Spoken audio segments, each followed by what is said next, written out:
you are 40. And you are 40 plus. It's time to leave them young girls alone and get you a woman who understands the signs of a stroke. Start rewarding inconsistency with unavailability. So everybody's going to be consistent at doing something. Ooh. That time, you confuse a lesson for a soulmate. Bible never tells a woman to love a man. You're supposed to love her. She's not supposed to love you back at the same level. Because when you have all these contingencies, you're not saying, I'm not going to love you. I'm not going to let God love you through me. So somebody told me a long time ago, they said, look, before you go on a date with someone, release first. He said, release first, so that way, when you go on that date, now you're not just looking at them through sexual eyes. You can clearly see what that person is saying and what that person is doing. But what the kind of brother that gets sleepy after?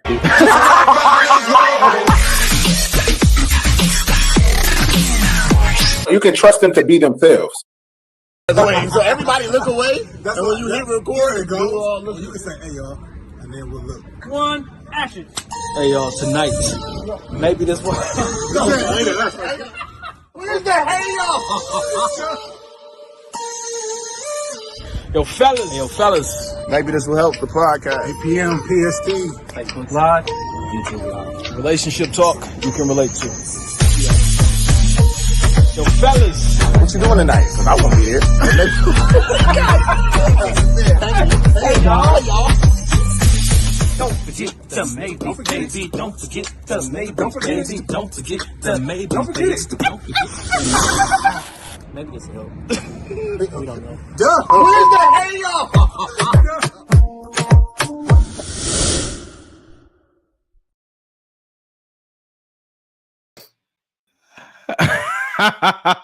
I'm here today, baby. I'm here today, baby. You would be here today. You would be here today. What it do, my brother?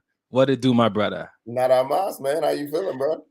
Man, I'm here. I'm blessed. I'm grateful. Man, we just had a good prayer before the show. So, man, I'm good. People say I can't complain, but I'm going to do one better. I'm going to praise. I'm going to praise God, man, for all. I'm not just not going to complain. I'm going to praise, man. How you feeling, bro? Oh, man, listen, you know my life every day.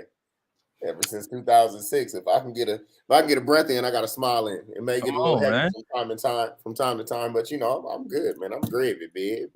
I'm gravy, baby. Look, man, we got our light matching tonight, man. Listen, man, you know, I'm trying to hey, tell them how we make do, bro. Listen, man, it's crazy because you're not in California. No. You don't have your mic and stuff with you, but you're making it work, right? Yes. And my computer has some issues. They told me I'd have it back and I'd be ready for tonight. But look, God always makes a way. You know what? You got to just be patient in those times, right? You got to be patient because what I recognize that, look, man, I got 2 camera angles, homie. I can hit you with this right here. But then you can see my bottom half. Like that's not, I got on shorts and flip-flops. I don't think that's what the people want to see. It's like, you know, people on the news where they got their pajama pants or their basketball shorts on with a suit up top. You mean like Mike's go meet with the teacher?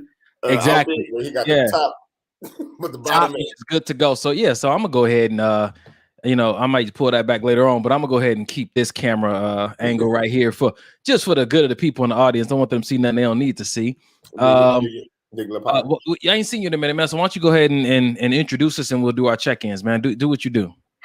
Maybe this will help the podcast. Welcome. Hey, let's like when you was in church. Welcome. Why do we have to say 3 welcomes? I don't know. For the Father, Son, and the Holy Spirit. I mean, no. These are things you don't know. I didn't know that.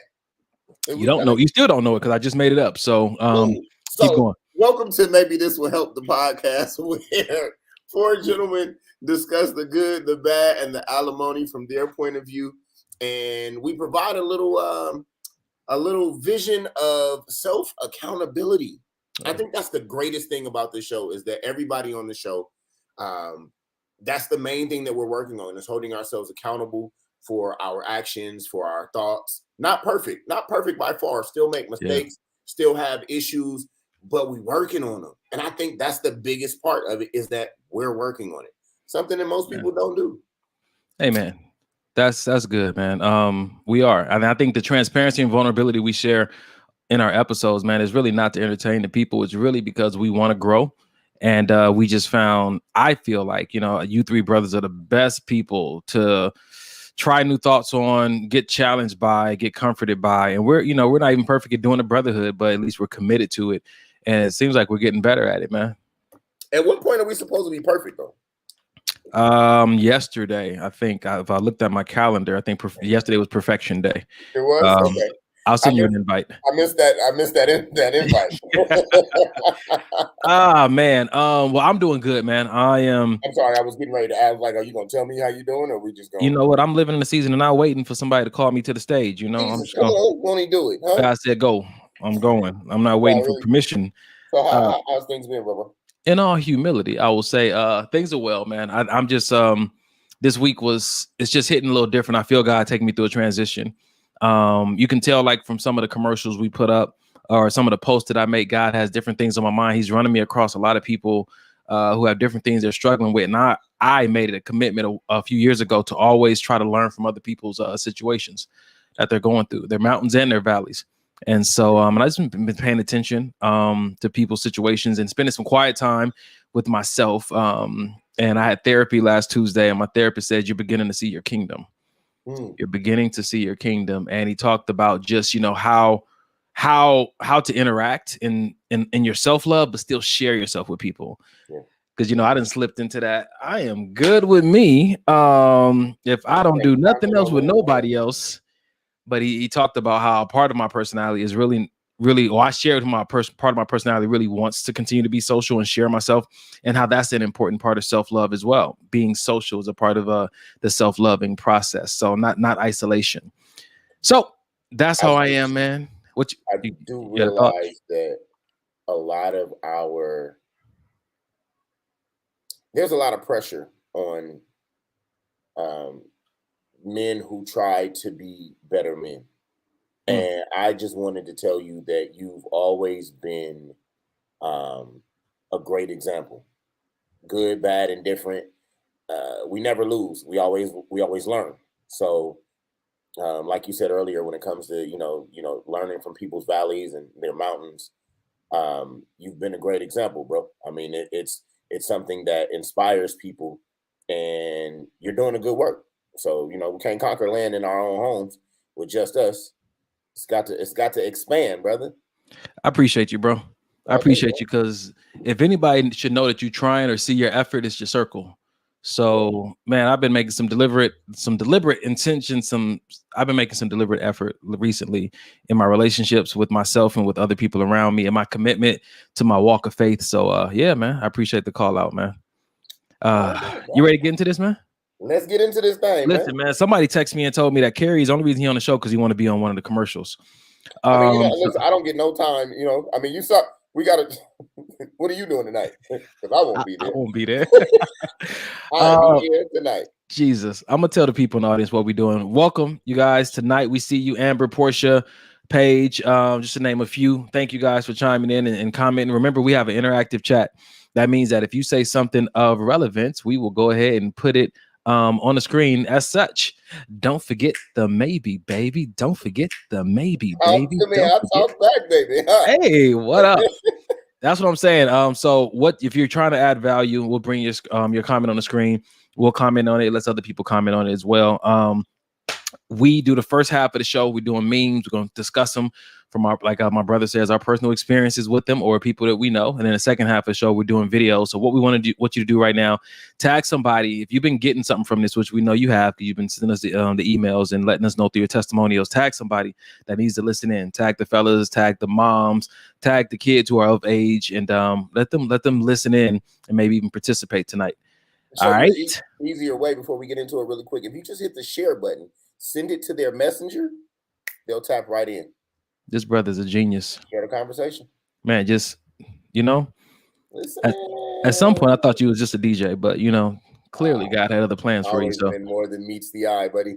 Get into this thing right here, man. All right, always been more than meeting your eye. All right, so let's jump into it. Like, you know what? I struggled with this one, and I wanted to go ahead and get it up, and it's not there. Let's do this, Carrie. Let's start it like this, bro. Read it. Wow, digging your own grave, bro. You pissed me off in the car. Just know the next song is definitely about you. It's definitely about you. Is that the petty life, bruh? But how many of us do it? How many of us do this? who if this is your truth, just go ahead and put it in the comments because Listen, I'm gonna be honest with you. This is something that I'm working on, Donnie, because are you? No. I'm gonna be honest with you. Okay. Because look, Val said facts. And I assure you that it comes from her. Anyway, that's a personal experience. Wow. She does that even to her friends. Wow. But here's the thing. These are the things that cause even more of a like damaging peel to these relationships, because we get in our petty moments where we feel like we got to say something, and you know that that's going to cause a problem, but you do it anyway. And that's really something that I'm working on, is not taking that extra step just to be, bruh, for better words, an asshole. Bruh, I want problems always. I want problem always. Dude, for real though, those petty moments, if we really just take time to look at what all manifested from the last time we were petty and we chose to be petty, if we look at the garden that we had to eat from for so long, was it really worth it?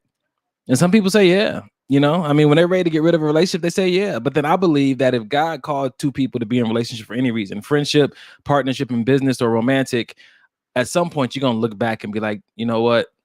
I didn't get all I could have got out of that because I allowed myself to be in my feelings so often. It's something that is like, excuse me, like Portia said, my petty is still strong. This is fact. I'm working on it to communicate more. Yeah. We have to stop self-sabotaging our own things. When we get mad, I think my question to myself now is it really worth me expressing how angry this made me feel? Can I express that it made me feel some type of way? Yeah. Yes. Do I need to express how angry it made me if I'm going to get over it? No. Yeah. It's a choice, because at the end of the day, when we leave from this moment, do we want this to be better, or do we want to sit in this? You know what's crazy? Remember at my grandfather's church, we had that study that we did. It was talking about true, kind, and necessary. Mm-hmm. So when you think of, before you say something, ask yourself, is it true? Is it kind? And is it necessary? I think we can always find, I think our struggle is always with the necessary. We make the choice because of our own pride. Mm. It's a selfish move. And again, self-accountability, which is what we talk about on this show all the time.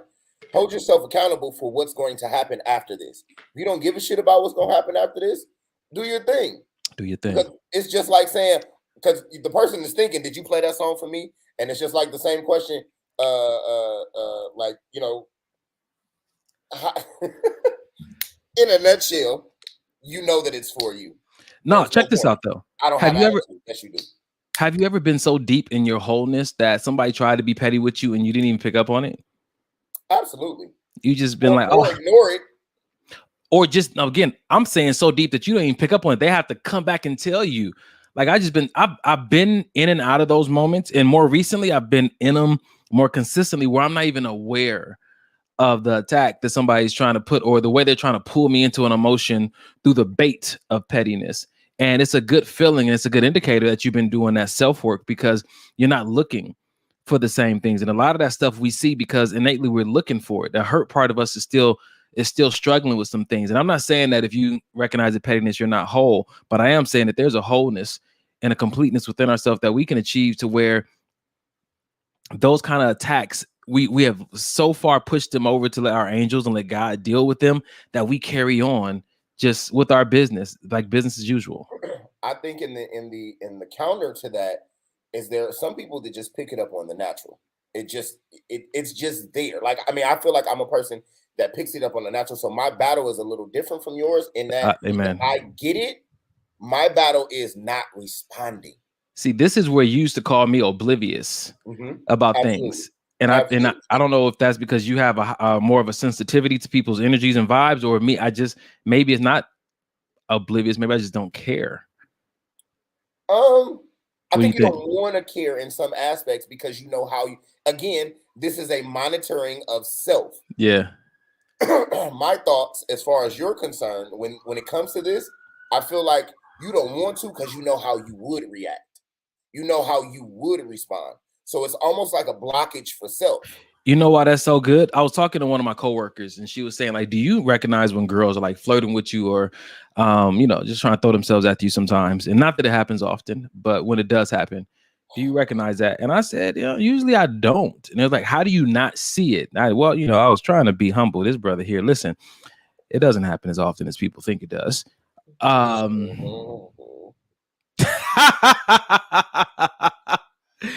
It doesn't. Not as often as people think it does. It happens. Man, let me stick to my point. Listen. Okay, and so she was like, how do you not see this happening? And she said, do you just see it and ignore it? I said, listen, if I'm not interested in her, I don't even look for signs for her to be interested in me. So everything that she's doing is falling on deaf ears because I'm purposely not looking for her flirting because I'm not even interested in her. And so, like you said, there is a blockage there. Unless she's overtly aggressive about her flirting, I promise you, I will charge anybody's flirting that I'm not interested in. I'll charge it as just playful banter or just them being friendly. I will not contribute it to being flirting if I'm not interested in them because I won't allow myself to even label it or pick it up as flirting. It's a block. It's a block that I put up. It's definitely a block. Have you asked yourself what the block really? I think it goes back to what you just said. Like you just said, I put up a block because I know what I would do if I found that this person was being petty with me. I know what I would do. First of all, I'm a man. So picked up on that. What? That's for you, sir. Hypersensitive tonight. I love you, Portia. I'm sorry. I don't love you, but I don't know you. But I still, what? I should have just left it like it was. Just let it go. Go to the next thing. No. But I do appreciate she always contributes, and so I like when she contributes. So I just wanted to shout her down. Shout her down. Listen, I'm trying to be humble and transparent here. Thank you for calling me out, though. It makes you want to be even more honest. Why are you adjusting yourself? Listen, you said that I put up a block because I know what I would do if I found out somebody was being petty with me. I try not to get into that anger space. I do. I'm done. Did you put it? He over there blocking like one. For real. Showing me cleavage. You so friendly. Oh. Bend over in front of me. Did you stretch today? Listen. It bothers me when people are aggressively flirting and you're telling them you're not interested and they don't listen. Sometimes you got to convince people. I've aggressively flirted with people before. I didn't. They was in their feelings about somebody else. And I'm like, listen, just focus on me for a little bit. I promise you, I can get you past them. Listen. Bar. Go ahead. Yeah, so my point was, I think you're right. I block that idea that they might be flirting with me because I don't want to have that awkward conversation. So I think you're 100% right. I think about what could happen if I find out somebody who's interested in me and I'm not interested in them is flirting, then I'm going to have that awkward conversation. I don't really care for those, but what's awkward about no though? No, see, so that's the difference between you and me. I'm gonna go into a deep explanation. Why? Because that's my personality. It's how I've fashioned my personality to be. I like to understand the depths of things, and I like people to understand the depths of things. So I tend to, like some people say, over explain, which is normal explanation for me. You know what was amazing to me, which is what I love in regards to growth in life. You were the same person that taught me no is a complete sentence. It is. And I extremed it. No, you did. That's the perfect way to say it. I extremed it. Yeah. Just hit them with the no, thank you. I'm fine. What accent? Valera, Valor, Valley. No, I'm gonna get this. Valise, Navi, Valezra. Miss Williams. What accent should I use when I tell them that? Oh no, thank you. I'm not interested. I'm fine. I am. Black ass. As I get my he got the right mug tonight. Black ass.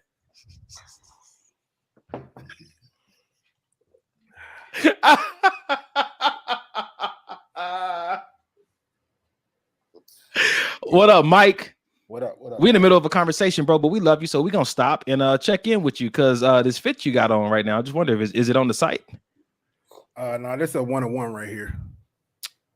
Yeah, let me just Cool. pan it down so you can get the full money okay. back. I'll be getting to the money. Everybody Everybody mad. What's going on, fellas? We sitting here talking about people flirting with us, and we don't want to recognize they're flirting because we don't have an awkward conversation about it. Wow.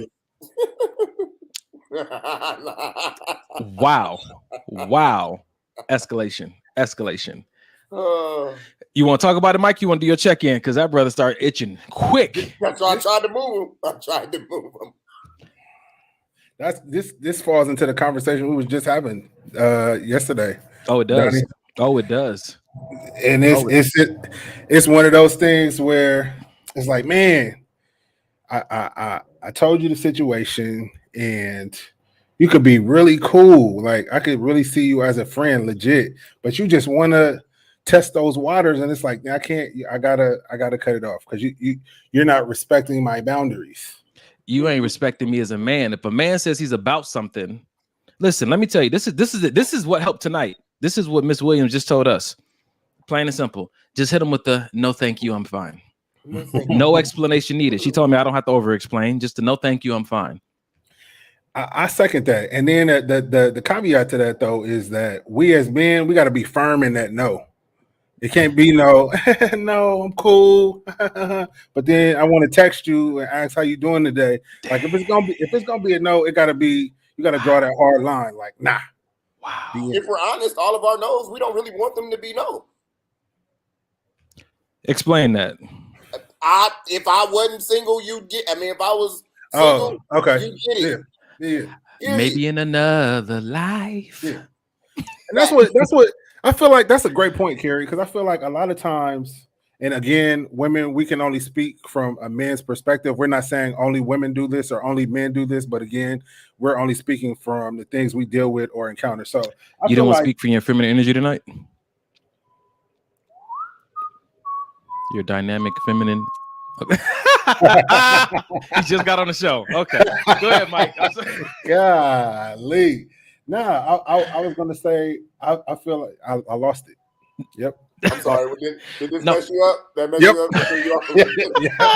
Yep. Because a lot of times that's what my feminine energy looks like. I'm just saying. Anybody know what Mike was just saying? Can you drop it in the comments? Because Mike was about to make a really good point. And then Carrie, you know. So you said wow. Carrie, it's good that you brought that point up, because sometimes we don't want our no to be a no. There's something about us that wants to say yes. Single joint. Like if I was single, you get it. Yeah, that's what it was. Thank you, both of y'all. So I think a lot of times women don't understand that because we are drawing these hard lines, especially if we're in a relationship, because we are drawing these hard lines, that doesn't mean that we have blinders on and we don't, subconsciously say, man, if I wasn't single, yada, yada, yada. We got to be realistic in our relationships. Like we not defined as men on earth. Y'all not defined as women on earth. There's somebody that may grab our attention in a certain way. I think what's important is drawing that line, whether it's I'm drawing the line and like, maybe in another life, but I got to focus on this way. But at the end of the day, I think that what's really important is that line that's being drawn. Like any internal battles you may be having, yeah, you may want to talk that out with your partner. But at the same time, as long as I'm not crossing that line. This goes back to what Carrie said. Carrie, this is what I'm taking from it. Keep choosing your choice. If you've already chosen someone, keep choosing what you've chosen. Because if not, now you're disrespecting your own choice. Go ahead, Carrie. He can say it better than I can, but I got that from him. If you made the choice, trust your own choice. That's it. Yeah. Simple and plain. However, like you made a valid point, Mike. You said if there's an issue, there's something that you need to discuss with your partner. With your partner, not the person that's flirting with you. Because the moment you have that conversation about what I would do if I wasn't, you're just opening the door. That's a fact. That's a 100% fact. And honestly, like I gotta tell you, because now hear me out. You got to check yourself in that. Boom. If I feel like I need to tell her that I would if I could, then that means there's something wrong at home. There's something I need to check at home that says, why am I even stretching this option to even be there if this wasn't there? Because all you're doing is dropping a dime in the bucket like, hey, listen, if this go left, I'll be back. Oh, my brother said these hoes out here choosing. Listen, man. Go ahead, Mike. I'm after you, bro. This is helping me.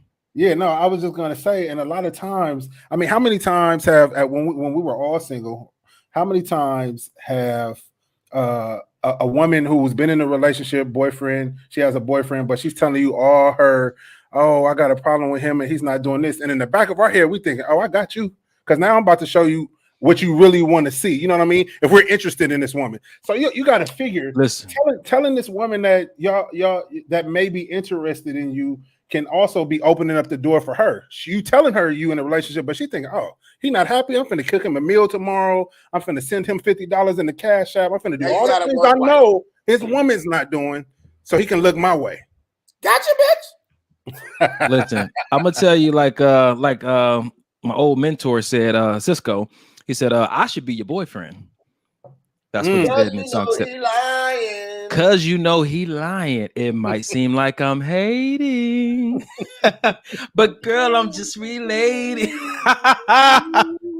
Hey, real talk though, man. It's crazy how the music that we listen to mentors us, because y'all know my struggle. Sometimes I see somebody with somebody and I'm like, I should be your boyfriend. I wanted to put that as a chapter in one of my books and talk about all the different people that I've met that I felt like they should have been with me instead of that person. Just an honest conversation amongst all the personalities in my head about how we handled that situation. So that was that. That's good. I like what Paige said. She said, baiting the bait. Boy, can't bait the bait. You got to use what you got to get what you want. Yeah, it is. Out here baiting the bait. So I had another friend of mine tell me straight up and down, if you ain't married, you single, so it's fair game. I think that's depending on what you guys have discussed going into it. Listen, so here goes the back end of that story. Yeah. You play this game if you want to, because me and my person have made a commitment. So you can fair game this if you want to. If it's fair game for you, it's fair game for us too. So don't come complaining when all your windows is busted out and you can't find your children. So, all right, Donnie, you having some right track flashbacks? I'm gonna take it. Okay. That brother had to get free. Woo! All right. He was back on Hobart. Wow. We should really move on. He took you a long way, brother. He brought you a long way. Yeah. My check-in. Can I do a quick check-in? Valid scenario, huh? Can I do a quick check-in? I know we're going backwards. Nope. Do it. How is somebody on his hit? How is he on here once a month? He thought he was gonna get it in. This brother came on the show to pay child support. We ain't gonna see him again until Easter. Court dates, baby. Oh man, that's hilarious. That's hilarious. No, it's really just one thing. It's about. Go ahead, check in, bro. Saturday. I think that I don't know if anybody mentioned that we helped out our brother Dub this weekend, and I was talking to Jay about it when I got home. She was like, "Oh, how was the move? Are you tired?" I was like, "You know what?" And I probably have never said this in my life. That move was fun. Yes. Who enjoys heavy lifting and sweating and being tired and hungry? Listen, I enjoy heavy lifting. It just depends on what.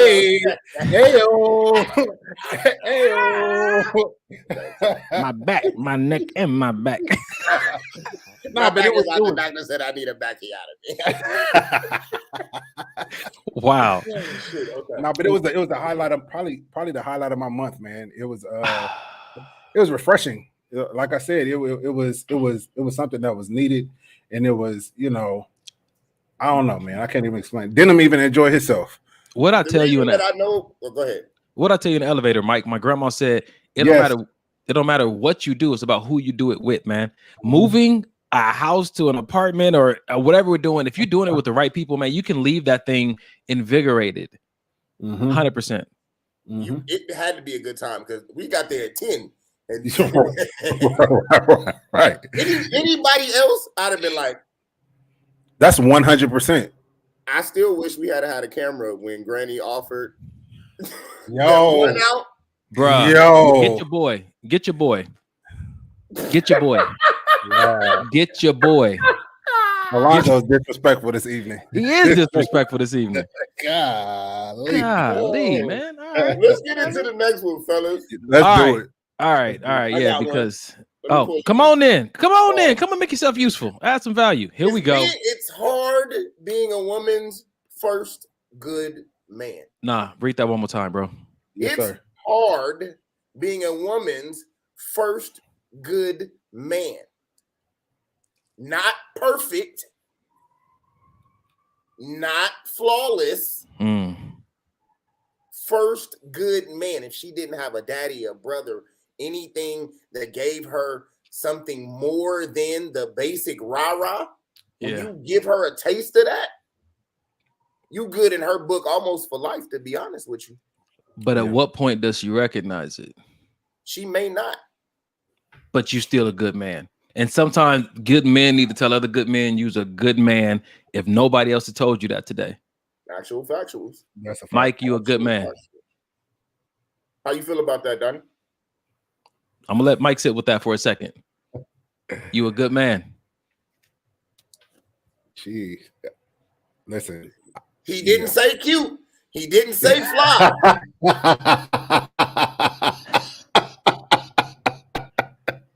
This good brother can ruin a wet dream. This brother just always He's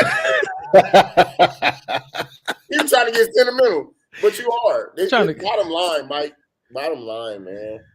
Yeah, we're not gonna make this about nope. No, but I feel like that kind of goes both ways. I feel like, and I don't know if any of you brothers can attest to this. When you finally find a good, well, for me, when I found a good woman, it's almost like I don't know certain things you're not used to. Like, oh, you do this and this and this. What?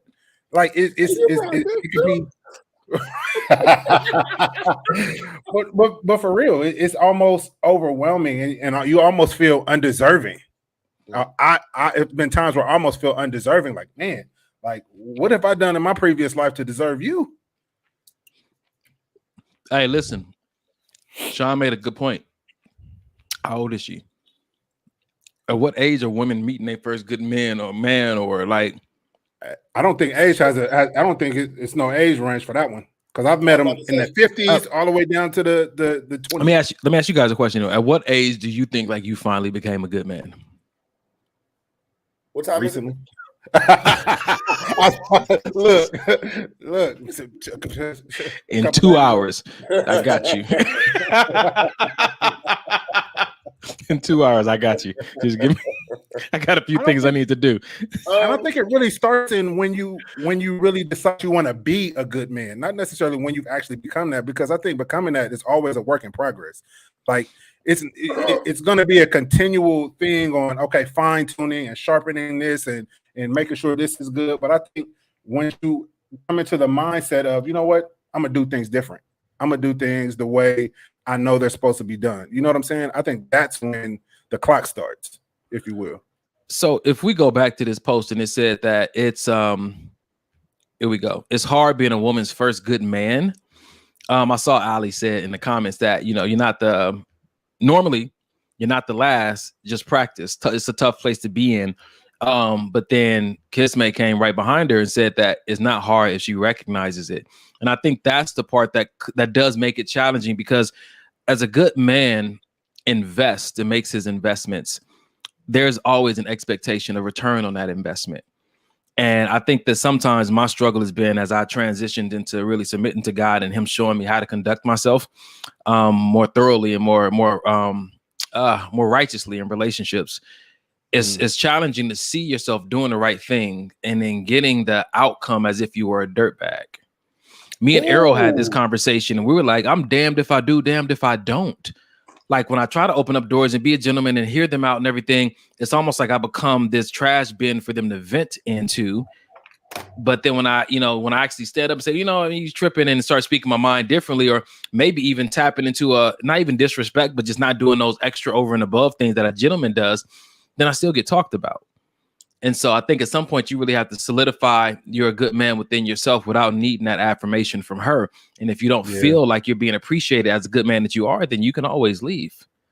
You know, when I felt like I was, I had become, well, what pushed me towards becoming a good man, an even better man, was getting my heart broke. Who broke your heart? We're not even finna mention her. I don't even really say her name. I thought it was still your own expectations. Woo! Damn. We said that. Damn. You didn't have to say it right now, though. God. Damn. But okay, I just thought that we were. But you're right. Yeah, he's right. Yeah, but you're right. My expectations of what I thought I was going to get, because to be honest, of what I thought I was giving, because that accountability hadn't come in yet, and that's what I meant by is I got my heart broke and realized that it wasn't just her, it was a lot of me, and it was a lot of the things that I was causing to myself. So it was like me taking a bat and hitting myself repeatedly in the knee. Damn, not the knee. Yes. Yeah. But what I did realize is that I don't want to feel that anymore. I want to feel like if I put myself in something and I walk away from something, that I gave everything I had in that moment. Yeah. To make sure that when I walked away with a clean plate. I walked away being the man I was supposed to be. Let me tell you why that's I won't jump into another relationship right now. Say that last part again. That's why I won't jump into a relationship right now. Let me tell you why that's so good. Because I put a post up not too long ago about reaping and sowing. Some relationships are just places for you to plant the seeds you want to see in your future relationship. Go ahead and go through that test and stay true to who you said that you were.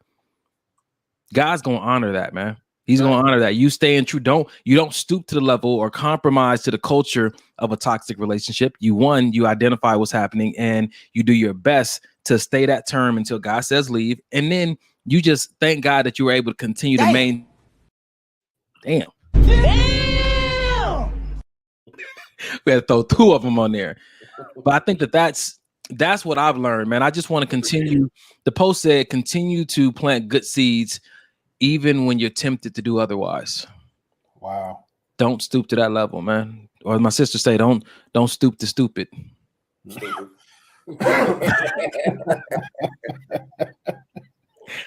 Yikes. What we got in the comments, man? Anybody? Somebody says, I disagree, Chocolate. If you're good even when no one is watching. What did Dub say? Oh, Dub said, you become a good man or woman when you finally give up your player card. Let's talk about it, fellas. I don't necessarily agree that I feel like that's a component. So you could be a good man and still have your player card. That don't mean you use it. Because you're communicating like, hey, I'm a player card that I don't always use. But given the right time, listen, in the right situation. I need to pay some bills.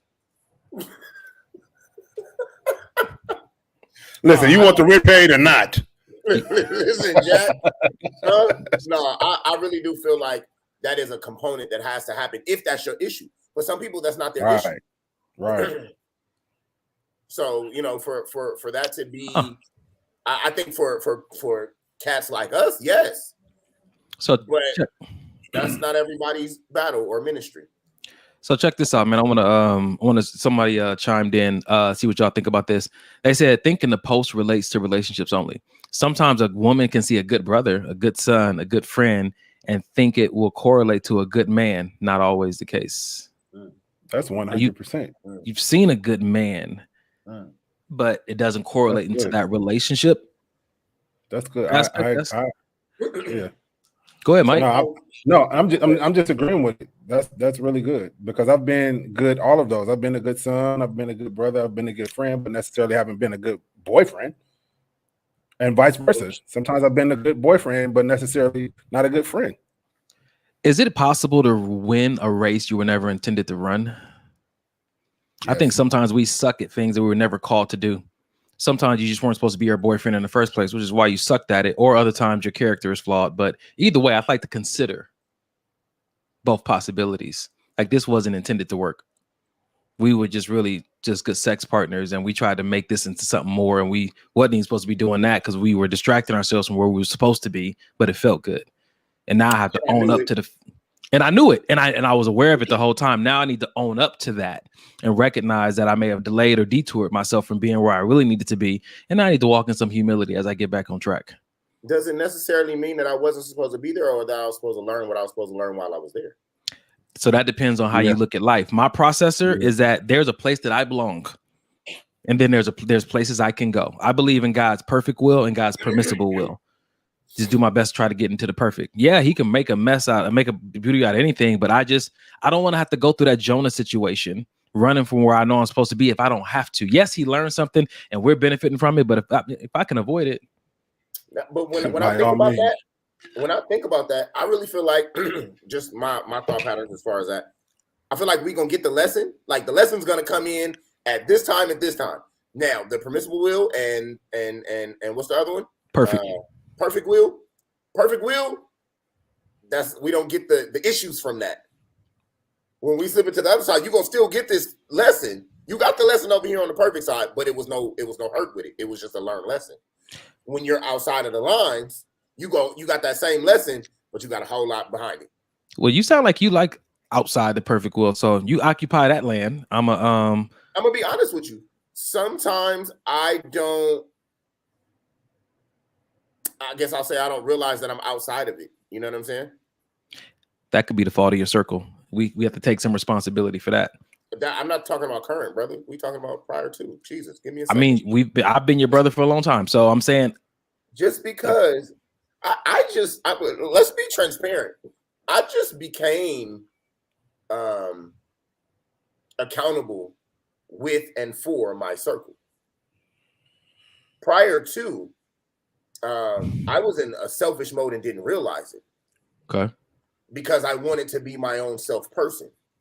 Being outside of things and trying to figure it out yourself. That's why I've been more committed to us, because it's needed. It's wanted. When you have the desires of more for your life, then you have to take in accountability your actions. Again, we always get back to accountability. And you realize that you don't have the things that you want because you're not given the things that you want. Okay. So you're not coming to, your circle, telling them what you need, because you might not want to hear what's coming back to it. We had this conversation years ago. People don't come to me and you and now Mike included and Dub. People don't come to us when they want to hear rah-rah. You know what you're going to get when you come to us with a problem or a situation. So you pick and choose who you want to go to. And that's the same way that I was. If I didn't want to hear the level of accountability that I needed, me and Donnie didn't have a conversation. I would go weeks without talking to Donnie because I knew that if I did, there was a level of accountability I wasn't desiring to go forth in. Yeah. But I was hurting myself in the same aspect. So when I was saying as far as my circle was concerned, I can't blame my circle if I'm not opening the door for my circle. This goes back to the conversation I had. I think me and Mike, I think it might have been one of Mike's posts that I put up there.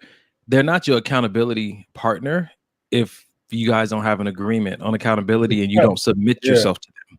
Yeah. They're not your accountability partner because they're your best friend. They're not your accountability partner because they're your friend or your brother. Unless you guys have agreed to them being an accountability partner and you submit to them, they're not your accountability partner.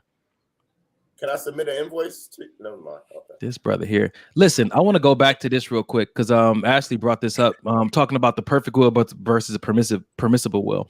She said trials have manifested through multiple people in the Bible who were in God's perfect will. So the perfect will doesn't leave you without some scars, some wounds, and some struggles as well. I wasn't saying that. I was just saying it's always worse on the other end. You better believe it. It is. It is. I agree with that. It's always worse. It's brother. It's always worse. Mike, you want to choose the next one, bro? Let's do it. All right, what we got? Oh, hold on. Before you do that, you can answer this one if you want to. Dub chimed in. He said, so the big question is, what's a good man? I got to answer. You got to answer. What's your answer? Jesus. Jesus. Boom. Perfect example. God. Got him. Jesus. I'll be honest with you guys, Mike, while you find that next post, I'll be honest with you. I don't strive to be a good man. I'm God's son. And if that's not enough for you, baby girl, Listen, I've tried so hard to prove myself time and time again to different people and do certain things and step outside of the norm. And you know what? I found that it's so much easier to please God than to please people. Certain people, I'll say that. I'm not going to just be totally crazy about it. But that whole thing about, am I good? Listen, I don't care. I don't care anymore. Me and God is good. Too many times I've been to church and people have said, man, God just is telling me that he's proud of you and he loves you. And I had to get to a place in my life where that was more than enough. And I've had you, and Carrie knows, man, I've had people say some stuff about me. I've done my best to be my best and had people just make up stories or just couldn't see me. And it would break me down for a long time. And I'm happy I'm in such a solid place now. That it's like, if that's what you see in the moment, it's all good, and I'm not comparing myself to Jesus, but his disciples didn't really recognize him either. So it's all good. Ooh. Wow. Yep. Boom, boom, boom, boom. So you might. And what's the next one? All right. Ooh-wee. Communication with your ex is never a good idea because that's the second you lose a lot of your progress. Again, communication with your ex is never a good idea because that's the second you lose a lot of your progress. Wow. My man bowed out. My man got out of here immediately. Right. Because, he just posted a post. So, I'm gonna let him answer that first. Listen, I don't know what kind of therapy you had to go through after your ex, but if it's relating my ex to being the enemy of my progress, like going back to my ex is going back to something toxic. Fortunately, that's not my story or my truth. We had issues just like everybody else has issues, but for me, when I read that post, it sounds like you've recovered, you're doing well. Communication with your ex is going to draw you back into this negative place. Fortunately, with most of my exes, after we got out of a relationship, we went back to a friendship because that's what we had first.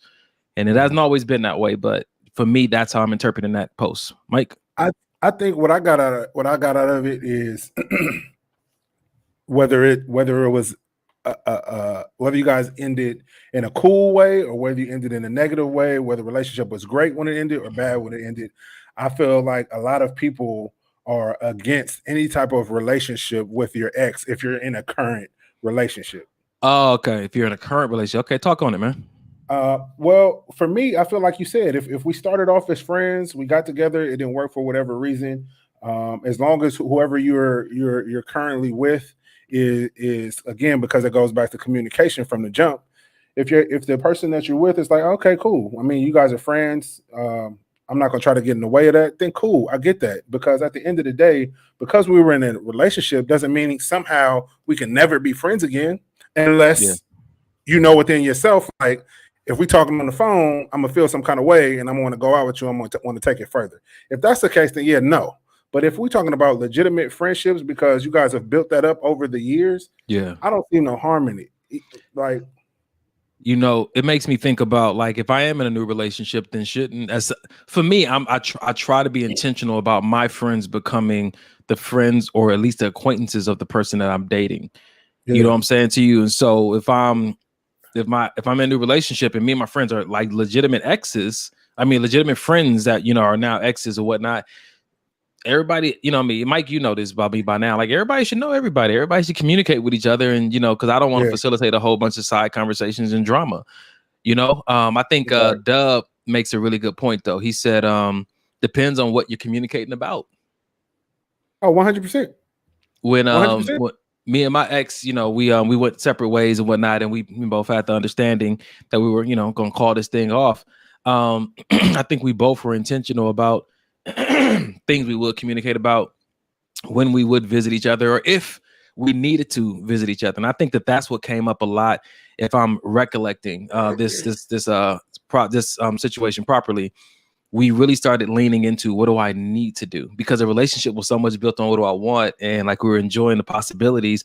And when you're ever trying to set appropriate boundaries or really walk in your true path, that word need to do, that's what you need to highlight. Do I need to do this? I'm comfortable with doing it. It ain't no harm in it, but do I need to do it?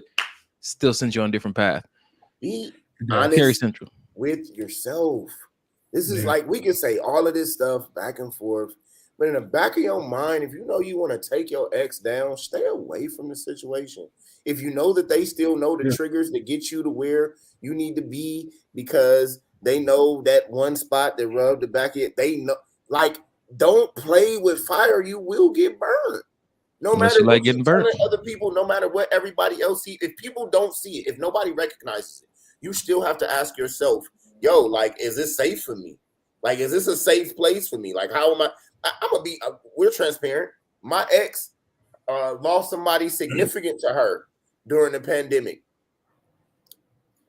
I can send you a text and pray for you, but I don't need to be around you.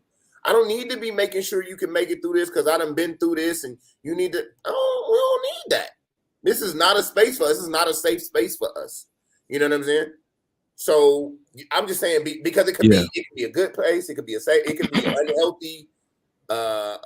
It could be emotionally unhealthy for you. Whatever it may be with your ex. Yeah. You have to ask yourself that, because nobody can answer that but you.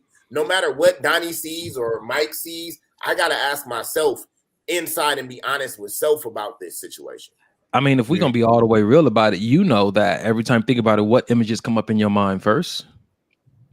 Them cheeks. Them ankles. Go ahead, Mike. Don't do it. Don't do it, Mike. Don't do it. Nothing. See, that's accountability.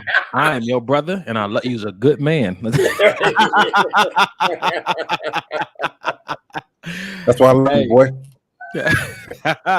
Hey, that's real though. I think, Kerry, I appreciate that. You always bring that up, man. To thine own self be true, because at the end of the day, this thing is between you and God, and you know, as some exes still want the meat. And if you know that you just might give it to him, if there's a percentage that you might give it to it, understand what that does to your current situation. If you're happy and you know God has blessed you, even if it is in your singleness, you are happy, consider how that compromises what you have now found. In yourself. It don't even have to be in anybody else. The peace that you have found within yourself, the place that you have come from when you were in that situation, you don't want to go back to that. That might be somebody that you're like, I've looked back at some of the things that I was doing and that I said and how I treated, and I'm like, damn, I was really in a whole nother space. So you are absolutely right, Danny. You gotta see if that's gonna work for your future. Check this out. What's up, Jackie? Jackie said, and if you don't know Jackie is one a few weeks ago, we put up her small business. She does the earrings. So still shout her out and holler down, buy some earrings. She makes them handmade from clay. Not time for that. It's not time. It's not. JT, love you, Jackie. Love you, Jackie, but it ain't time for that. Clearly, all right. Petty Pender. She don't make clip on. So Jackie said, asking yourself, what is the purpose of continuing a friendship is really, really important. At the end of the day, if you're trying to move forward, it requires letting go of the past. And you know why this is important to me? Because I struggled with this. I didn't understand why, like, some people just decided they couldn't be friends with me. That hurt my feelings so much. I'm a good guy and try to do that.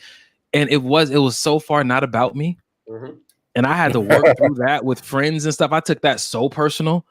I gave myself all the drama. But what she said is true. Like, some people you just don't need to be friends with. And that was a hard idea. But you know what? It brought up a lot of rejection that I experienced as a child that I hadn't worked through yet. And now that I feel like I'm in a good place, like, people come and go, and I'm actually a lot more willing because I recognize that I don't have to be the main character of everybody's story or even a supporting actor. I can be in the audience, on the back row. And so I appreciate what she's saying, because again, do I need to be in this friendship if I'm trying to move forward? If this is pulling me back in any respects, then being willing to let it go is how I honor myself. Go ahead, Mike. Here's another good sign that I've learned to gauge as well. If I tell you we're me and this young lady are friends, and I tell you, hey, I'm in a relationship, and I think that I should probably take a step back from this friendship, and you get upset and mad. To me, if you're my friend, and I'm saying this is what's best for me, you would think as my friend, you would actually be happy for me, and you would understand. So if you're getting upset and mad, to me, it's a little bit more to that than, oh, I just still want to be your friend. And you got to recognize that. And you have to put the blockers up for yourself, because that will get into your bloodstream and the next thing you know, Want it? you're sick. Want it? Mike, Sheila, You got thank you for all quarantine you do. 14 days. now I got the quarantine for 14 days. So, Mike, you know what? That was so important to me, man. When you think about what is your friendship built on? Because a lot of time people become friends because they found something to relate on, which is the relationship. We relate on the fact that, we both into tech or we both into art and whatnot.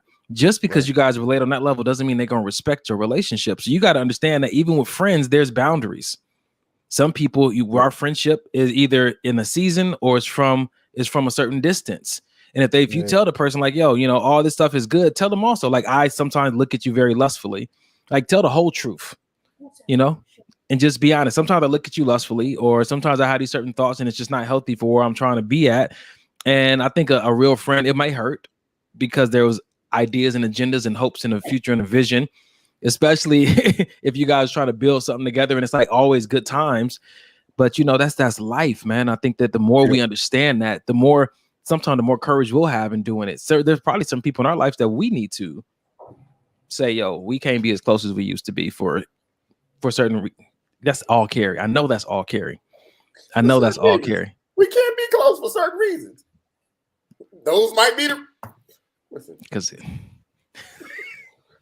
it sucks sometimes though, if we're being honest, doesn't it? Man, we having to draw that line and cut that person off. It sucks sometimes, especially if although we did have a romantic relationship, we still built a legit friendship. You know what I mean? We still got close. You know what I mean? And when you have to make that cut, it sucks sometimes, even when you in a happy, healthy relationship. We just got to quit checking people's oil all the time, and we wouldn't have that issue. Sometimes, listen, this is the issue. Sometimes when I've been inside of you, it creates a whole different imagination and association with the friendship. You didn't like the way I started that conversation, Carrie? When I've been inside of you, there's a new room in our relationship, our friendship, that now exists that I can't ignore. And that experience with you, or those experiences with you, may limit how far we can go together. And if I start considering that from the gate, I might make different moves, or I might not. Boy, at least I'm not surprised when I say we've reached the end of the road. Carrie, I'm done with you tonight, man. End of the road, baby. Truck stops here. But I agree with Mike. It sucks to have to do that when you can still see so much potential in a friendship. But this is why you have to steward that thing properly from the gate, or at some point you're going to have to cut it loose, or it's going to get taken from you anyway. Our choices have consequences. Yeah, buddy. And realize why you're doing it. What's in front of you, if it's more important than what's behind you, then make that call. Or what's behind her. I knew he was going there. Halftime. Hey, Mike, you missed it, bro. I was telling Carrie, I was giving Carrie the other camera angle. This is how it looks on the other camera. You can see that. Got the hello, ladies and gentlemen. He got on pedal pushers and Milwaukee Buck socks. Hey, listen, nobody needs to know what's going on this side of the. Hey, you better be glad we don't do the video, because I'd have hit you with a Sean for that one. Right. Sure. I'm happy you niggas ain't talented. Welcome to halftime. Hey, want my legs up in the air? No, I don't care. When I've been inside of you, it's just a lot going on tonight. He rolled them all together, didn't he? I did, man. Mike, it's halftime. It's your job, man. Just do what you do, man. It's I'm gonna try to. It's Donnie, not yet. God, dog. Somebody delete the Cash App, because Jesus. Don't you? I don't know what's happening. I don't know what we are soliciting, or maybe there's a help, but I apologize. Hold on, here we go. Let me do it more appropriately, Gary. Let's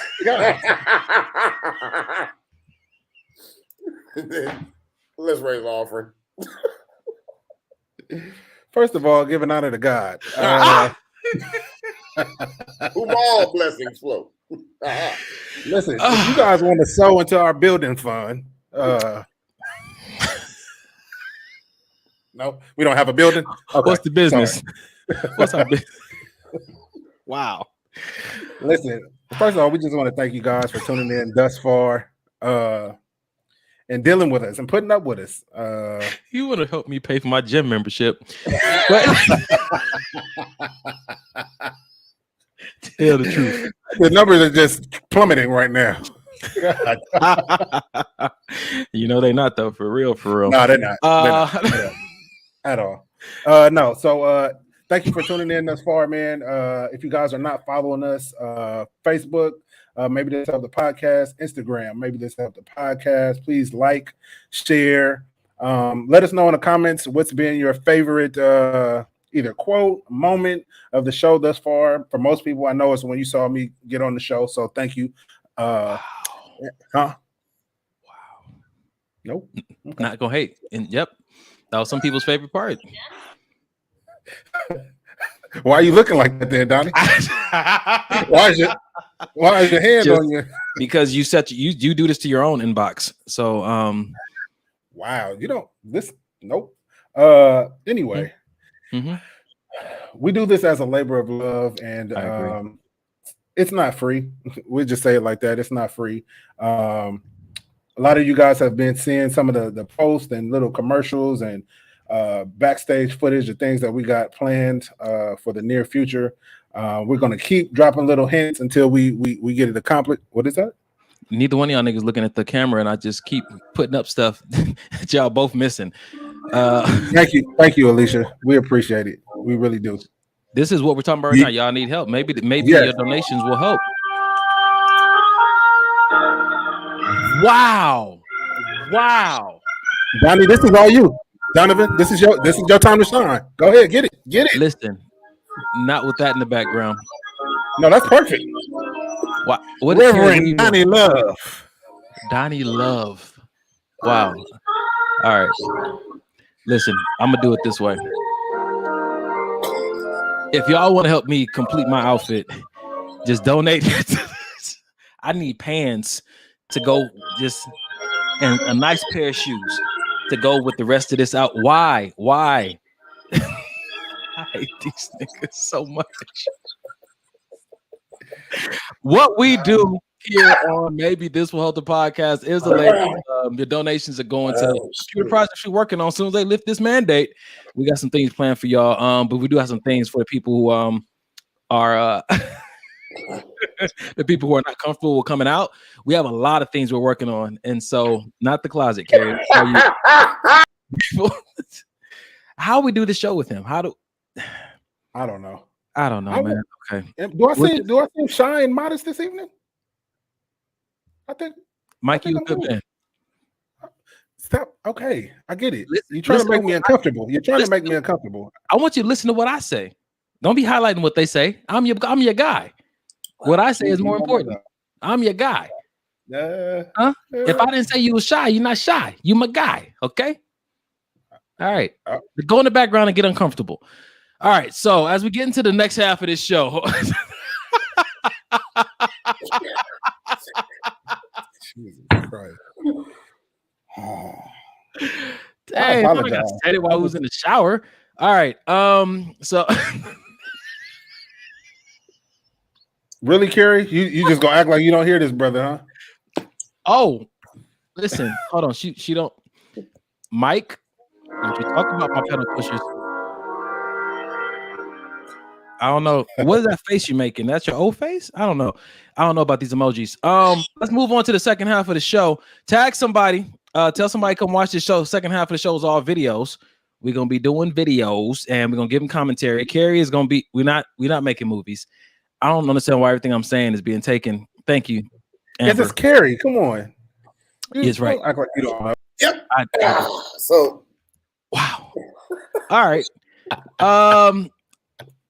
Fellas, are y'all ready before Carrie has to abandon the building? Let's go. All right. Let's see. You know what? Are you out of here? Yeah, I gotta work at 10. Oh. Let's have some fun with this one. Hi. Hey, how you doing? Nice to meet you. You too. Oh my God, this car's old and dingy, stink in here, and I'm cold. How do you get around in this thing? Jesus. Where are we going? Did you make reservations? Yeah, I'm vegan. I can't just eat anything. You know what I mean? I'm gluten free. I got a lot to watch my figure with. Yeah, this is the restaurant right here. Okay, you're gonna change? You gotta put a different jacket on. Let's go. Come on. Hurry up. What are you doing? Get out the car.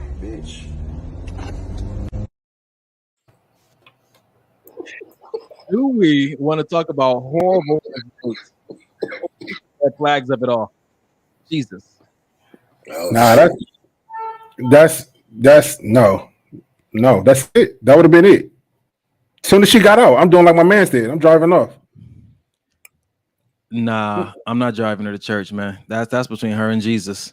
I don't even see how he made it to the restaurant. This bitch. Wow.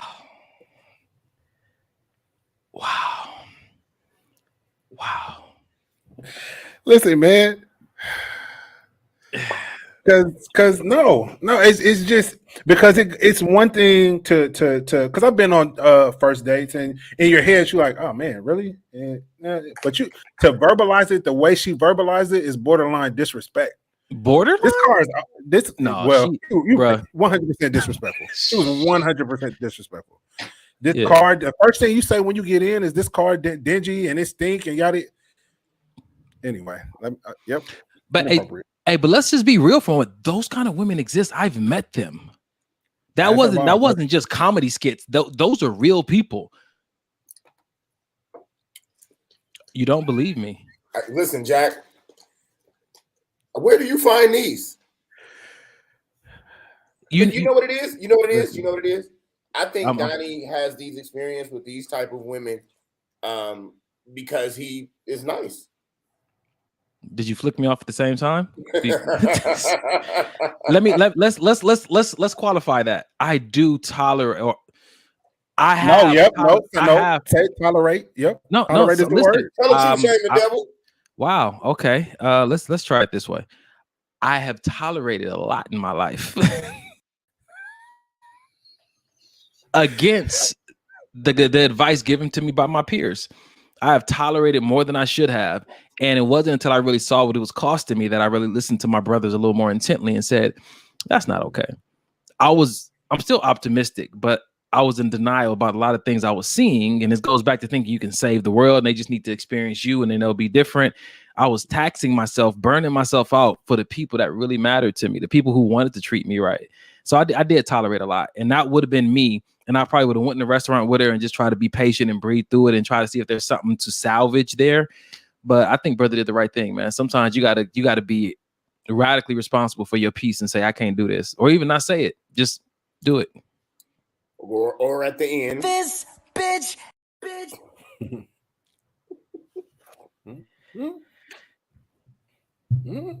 right. Maybe this help. Maybe it'll help. Will this help you? Don't forget the baby. We gotta see what Dub gotta say. Dub, where you at? Would it be mean to drive somewhere far and then leave?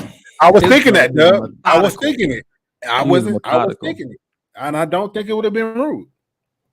It wouldn't have been. You would just match that energy. Listen, this is how my mind works. You know what I'm saying? I'm like, okay, I'm about to just leave you here because I'm not gonna go out of my way to meet you where you are because who knows what he could have just met right down the street when he took himself to dinner. Just out of just trying to preserve that peaceful environment around him. Like me, man, I'm telling you, man, if it costs you a piece, it's too expensive. And that's something that Carrie always talks about. And so when I think about it, I think how far am I willing to go to prove my point or to show somebody how they made me feel? Like, it's just not worth it, man. I just want to be out of it, through with it, done with it, on to the next. I'm willing to go at least 20 miles out my way. Yeah, about 20 miles out my way before I get, yep. That's the petty in you. Yeah, wow. Man. That brother said, I will burn all my gas. Like I'm taking you somewhere special. I just call and invite somebody else to dinner with us. That sounds about right. That sounds like Carrie. Yeah. That's so Carrie. I just can't. I can't, man. I can't anymore. All right. So what would you have done then? You would have just continued with the date? No, as of now, I think as me today, who I would have done when she first got in the car with that energy, I would not have driven. I would have stopped the car, checked to see what that spirit was, and be like, nah, you can check go with back. her. No, check within myself. Check within myself to see what am I dealing with. Are you like, is this a spirit you had in a bad day? Like, what in the hell is happening right now? I want to give at least that one card of grace to say, hey, are you having a bad day? Whatever they did to you, it ain't me. So do you want to do this first day right? And just give at least that moment. Comes out. Nah. Somehow. Nah.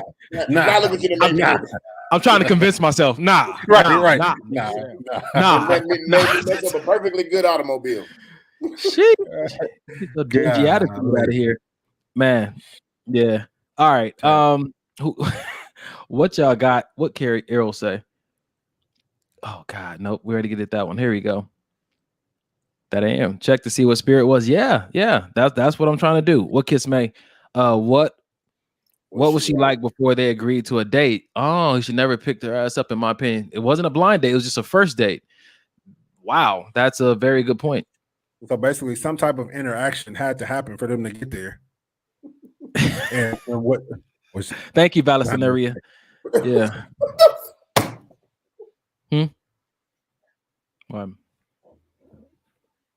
Okay. What did you call her? By her name. What did you call her venereal disease? Well, we know I didn't say that. We know her name is Valesra. If that's what was mentioned to you, you need to go see a doctor because that's not even close to what I said. But Mike is too big for the room. Let's go. You've been small in here. Hey, I wear that as a badge of honor, brother. Thank you. Yeah, amen, bro. M66. All right, let's try this one real quick before Carrie got to bounce. Y'all ready to move on? Let's go. All right. My thought process when he tells me he's golfing. All right. He's going golfing again. Yeah, he did tell us a month ago. Are you kidding me? He's been working so much though. I feel like golf is like his therapy. I should be his therapy. Why does he even need therapy? I'm dating him. I hear you. What are we gonna do? Is it just me or are we making this a bigger deal than it has to be? We are free this weekend and he wants to go enjoy himself? But wait, don't we want him to be happy? So basically what you're saying is we don't make him happy. Okay, I'm gonna get some backup right here. It's getting a little awkward. We need an answer and we need it fast. We can pretend to be sick.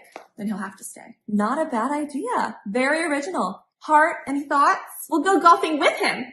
Never mind. All right, well, he respects our time, so maybe we should do the same. Wrong-o. Last time I checked, our time is way more valuable than his. He loves me. He loves me not. He loves me. We haven't used this one since May, you guys. I say we whip it out. Am I just white noise? I'm sorry. Are we forgetting what he did 7 months ago? We're gonna let a golf trip just happen? All right, Ego, I'm gonna need you to bring it down a few notches. Thank you. You're giving me a headache. I'm literally perfect. There's nothing wrong with me. That's worrisome. We'll get back to that. Should we maybe lock him in the basement? Heart, can't we use the time he's gone to work on ourselves? That makes perfect sense. But what are we gonna actually do? I don't want to be alone. Don't cry. Why are you so emotional? It's getting a little awkward. We're gonna just go for it. 3, 2, 1. That's awesome, babe. Have fun. Woo! Oh, yeah.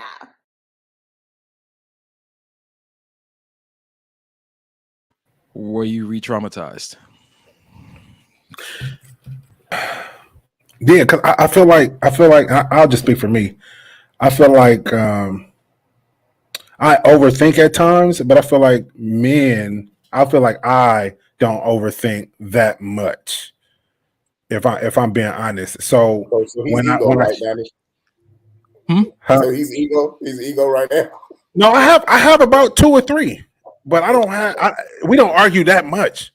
We maybe go back and forth, maybe 2 or 3 times, and then I settle the score. But that's a lot. I'm gonna have to agree with Portia. Boom. Facts. I have to. That's too much, man. Where you at, Gary? It is too much, but it's being honest with yourself. It's tapping into every side that you have and going, how do we all feel about this? Being honest with yourself is the key to being honest in your relationship. So if you do have a problem, you can voice it, but it may be something you need to check for yourself. You need to find out why you have this problem and what it's going to cause if you do voice this, what it's going to cause for you down the line, what it's going to cause for him in the moment or her, whatever the situation may be. But I do believe that you should explore those things, but logic should be the ending result. You know what I'm saying? You should run it back through logic. You can run your emotions, but run it back through logic to see if this is the better component for everything. Because you could be going on an emotional stance and then you messing shit up, and then later at 9 o'clock when you want your thighs rubbed, now ain't nobody talking. You want to sit up and cuddle, and he don't even want to talk to you because he had an uncomfortable day because all he wanted to do was go relax. So this is a conversation that I've had with one of my friends from the past, and she found herself in a relationship, and the conversation was, I'm glad you found what worked for you. And I think that therapy teaches me to not be dismissive of how you feel. So I agree with Carrie and Mike, not to be dismissive of how you feel. You really embrace and identify those feelings. And at some point you have to verify if they're really helping you towards where you want to be in life, or they're hurting you. And you need to be able to call out your own red flags. I had one of my exes call me and tell me, you know what my toxic traits are? I said, no, tell me about it. That level of self-awareness is where I think growth starts to happen. Maybe not overnight, but at least it's there. So I believe that, yeah, like Carrie said, embrace it. But then also at the same time, you don't have to accept that from somebody. You can say, hey, I don't want to say anything wrong with you, but this just doesn't work for me. I'm going to find what works for me. And, you know, she may find what works for her in that state. And this is the hard part that I go through some of my clients. They get together and then somebody goes through an awakening. And now they're totally different. They're healed, they're whole, they go through an awakening, but they chose you before they was awake. And so now they're trying to choose between honoring my commitment to you, which I made before I was woke, or really walking in my truth now and separating myself from you. Understanding that takes a mature person to understand that we are not where we were, and this is not going to benefit us in the future. I guess that's why they say choose somebody you can grow with. Don't choose somebody for where you are today, trying to choose somebody for where you're headed. But even that could change from one day to the next. So I mean, it's a gamble. Yeah, it's a gamble. It's a gamble. Listen, I think it's less of a gamble if you're really honest with yourself, like Carrie always says, if you're honest with yourself about things you want and things you're not willing to settle for, I think that makes it less of a gamble. It's always going to be a gamble. Yeah. But when you know your breaking points and you say, this is what I'm willing to deal with, this is what I'm not willing to deal with, this is what I want, and these are the things that if it happens, it does. If it doesn't, cool. Once you identify all of that stuff and then step into the relationship, I think it makes it way less of a gamble. And you know, what I feel like makes it even less of a gamble than that is asking God what He wants for you. 100%. I think that because He knows the beginning from the end. When I've sat down and asked God, like, is this a you choice? Is this somebody I need to partner with, business wise, romantic wise? Because He sees where I'm headed. He knows where I'm headed. He's orchestrating a lot of these things, and I think that what I want is so fleeting. It changes from moment to moment. You know, I can like, you know, out of shape Asian girls one day, and I can like tall white girls with red hair another day. You know, and yeah, he had to leave on that one. I go through seasons. So what I found is that I don't need to commit to anything until I run it by God, because I told you guys when my life made a really drastic change was when I stopped asking God for what I want and started asking God, what did you prepare for me? What you see, Mike? What Vicky said. Won't your non-negotiables change as you change and grow? Yeah. Yep. Yeah, they do. Which means that what you call a red flag might change as you learn and grow. And I think that if I understand that about me, then I need to understand that about other people too. And I may be your type today, and next week I may not be your type no more because you went to a weekend retreat and came back and realized that this ain't what you need. And I gotta learn to be okay with that. Okay, Sarah. You said drink Ciroc? Or that. All right. Or that. Sheesh. Portia said, this is what happens in so many marriages, unfortunately. From a mental health. So we had a conversation on this show, and I don't know if you guys remember it, but we were talking about just the checklist of what you should do before marriage and all the venereal diseases you get checked for. And we had a conversation with like, man, like what if they have a mental disorder or mental health disorder or issue or situation? And one of my friends brought that to my attention. Like, dude, some people are literally like diagnosed with things, and it's hard to share that information, but it is good for you to know what you can and cannot handle, because if that's not what you built for, you can actually make that worse. And so it's not about intentions. Intentions are great, but capacity is king. Unless you've developed and built yourself up to be able to, or unless you've been called to that thing, you can end up making it worse. And so, you know, just thinking about that, like that is how some marriages are, and some people are suffering, you know, mentally from that. It takes a lot to choose a partner with somebody for life, man. I think people have to also take into accountability that funny feeling that you have. You know, people try to push through things. They push through the wrong things. You can have this feeling and you know that it wasn't good. You know that this interaction at this point was something that was an issue for you, and you pushed through it. And then you found yourself in a position that you didn't necessarily want to be in. Yeah. And again, you know, I'm gonna always go back to accountability. I'm gonna always go back to the things that we ignore. There's so many things that we ignore in relationships because we want certain things. We want we want to get away from lonely, or we want to get away from, you know, the even in my case, you want to get away from the stereotypes that other people have put upon you in your dating. So you took something or have done something or put yourself somewhere that you didn't belong so that you could get a different light on you. And now you done dimmed your own light in the process. You know what I found out that really hurts us and has hurt me as well? When you get out of a relationship and you go try to find somebody to supplement all the things you didn't get from your last relationship, thinking that's going to solve something.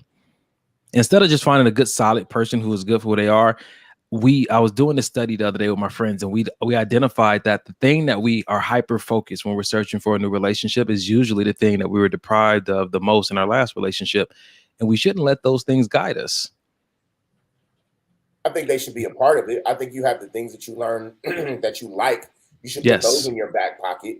You know what I mean? And you should also adapt to the things that you didn't like to put in your back pocket. But I definitely agree with you, Donnie. You put them in your back pocket so you can have a conversation about it. Because then there's always the things that we don't know that we don't know. You know, and that's why I think this is good, man. And, you know, I have to be honest. It's the same way we talk about, man, would you date a woman that has kids? Same conversation we need to have amongst our friends. Would you date a woman that had a mental disorder? You know, or a physical disability? And you know, there's nothing wrong with that, Mike. Was saying no. It's not. I did it before. So, you know, just speaking from experience, some people are built for certain things, just like it's some people that like nurses. They can clean up after somebody that's crapped all over themselves, you know, throw up, do that stuff all day and not feel no kind of way. I'm not built for that. You know what I mean? But it's somebody out there that is, you know what I mean? Yeah. And you know, I think, yeah. Say that one more time, man. There's somebody out there who is. Yeah, there's somebody out there that is, and yeah. And go with God. Yeah, or whoever that'll take. And whoever he's called to take you. This goes back to what DTF used to tell me. DTF Pookie said, you're a lot. You need somebody special. And I didn't understand that at first. Like, well, damn, am I a problem? She never said I was a problem. She said I was a lot, which helps to further verify that there's people, specific people that God has called to my life to do specific things, and that I'm just not for everybody. I'm not everybody's cup of tea. And I need to learn to be okay with that, because the uniqueness of me is going to be exactly what somebody's been praying for, and it'll be mutual. When did you guys get to the point to where you didn't care if what other people thought about you, as long as you knew, like for example, for me, I'm at the point, as long as I know I'm trying to be the best version of me, I could give a shit what anybody has to say, what kind of dirt has been thrown on my name, any of that. Just like Donnie, I told you the other day, I may have told all of y'all, but somebody, I'm 1,000 miles away, and somebody calls me like, "Hey, XYG just said this about you," and I'm thinking, I've been at home all day, not doing nothing. How is this even possible? But I'm at the point. Back in the day, I would have wanted to call and get on a conference call and find out who and why and who said. Yo, I know where I'm at now, and I'm not willing to take 5 steps back just to try to prove something to somebody I don't give a shit about anyway. I would say for me recently, bro, I would say like a place where I'm totally like not just pretending to be good, but like for real, like good, like it doesn't, like if I tell you about this situation, I don't get emotional or angry about it. That has had to been like within last year. And the beautiful thing about it is that I'm 41 right now, and I'm sharing with my nephew who's 18, I think, or 19, how to do it today. That's dope. You know, so when I learn it, I'm trying to share it with him so he can hit it a lot sooner, because that's added so much more to the quality of life I'm able to live right now. And if I can get him on that track now, or at least get him aware of it, then he won't have to go through so many of those battles, because he'll have this awareness piece with him. And that's why this mentoring thing that we're talking about, or just pouring back into our generation, is so important, because we want to give them the tools that we're getting now, but give it to them sooner so they can go further. Man, for me, I would honestly say since June 7th, I've been working on it extremely. I felt like people were waiting on me to fuck up when Granny died. You know, would be at the house, be it, you know, I was able to show my grandmother prior to her demise and my grandfather, you know, that I had a successful career. It wasn't just I'm out here doing house parties or something, you know what I mean? Like it's an actual career where things are different for me. And one thing Granny said was, you know, I've always trusted what you said about, you know, what you want to do. But she said, what I need you to do is you be comfortable with what you're doing, with who you are. And regardless of what anybody else feels about it, does it make you happy? And watching the end of two people's lives and realizing there were a lot of things that they didn't do because they cared about this or they cared about that, or there were so many different images that they had to uphold or be a certain way or do things a certain way. It helped me further realize that people are going to complain whether you do things good or do things bad. If it's not the way they desire it to be, they're going to have something to say. If they think that they could do it better, they're going to have something to say. If they know somebody that did it just like you, they're going to have something to say. The moral of the story is they're going to have something to say. When you become comfortable in what it is that you're saying and what you're doing, then everything else changes and it doesn't matter. Because if you know that you're the line that you're walking, I think for all four of us is a line set by God. And we're trying to get closer and closer to the design of what he has designed for us. And in that process, you know when you're doing things on this side of the rope or when you're doing things on this side of the rope.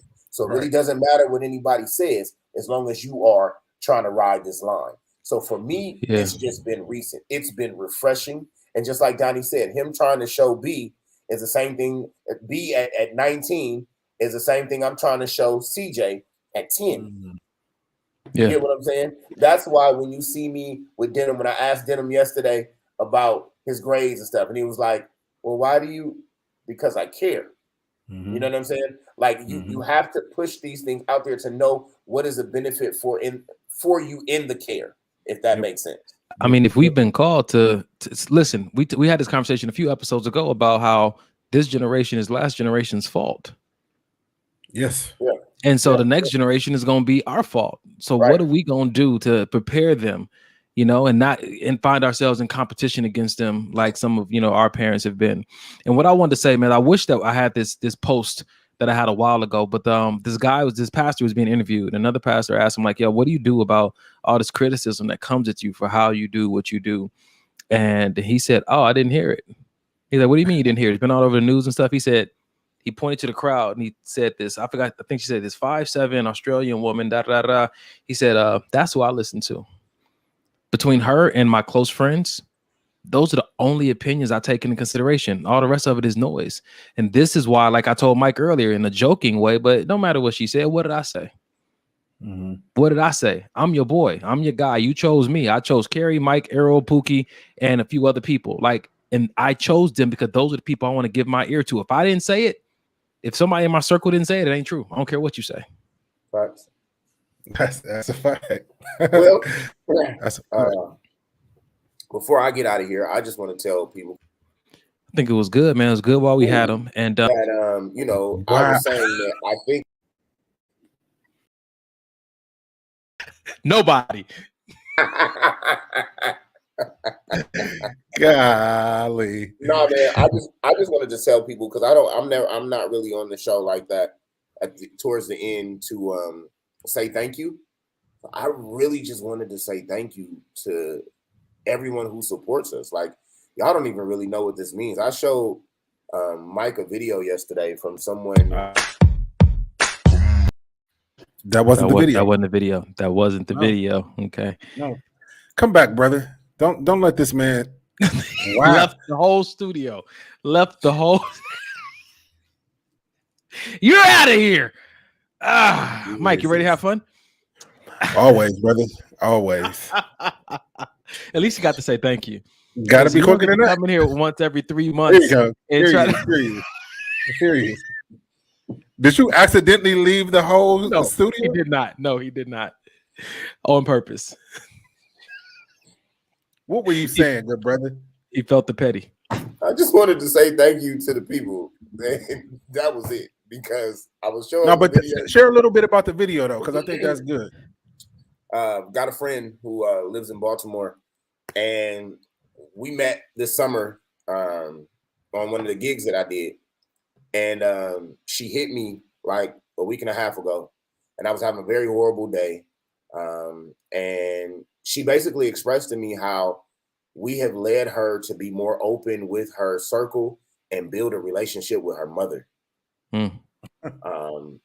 Also in expressing that, you know, she didn't realize that her circle was waiting on her to express things and she just didn't express. And her circle was like, no, share. Like, we didn't know that you felt this way. Like, they were inviting to it. And she was saying how it made her feel afterwards. And I'm just like, yo, like, you don't think sometimes that this little conversation that we're having is a big conversation. You know what I'm saying? So a lot of times it seems minute when in actuality it's really helping. And so I just wanted to tell you guys, thank you for allowing us to be transparent and allowing us to help not only you guys, but to help ourselves. Because if you've been watching this show from the gate or anytime early, you have seen the growth, not just in the show, but in us individually, in us as men, in us as parents, in us as friends, in us as circles. There are so many different levels of growth in this. There have been, like, you know, walls and chains that have been broken between me and my brother that has almost been there for 15 years. You know what I'm saying? Like, things that we didn't even know, that we didn't even think we would be able to, or even thought about being able to discuss. And it came from this show. And thank you guys for just allowing us to be vulnerable. Like, that's a big thing, man. I do appreciate it, because yeah, I mean, there's so much you guys can say about Donnie Swoop, and but thank you for allowing us to be vulnerable. And yeah, man.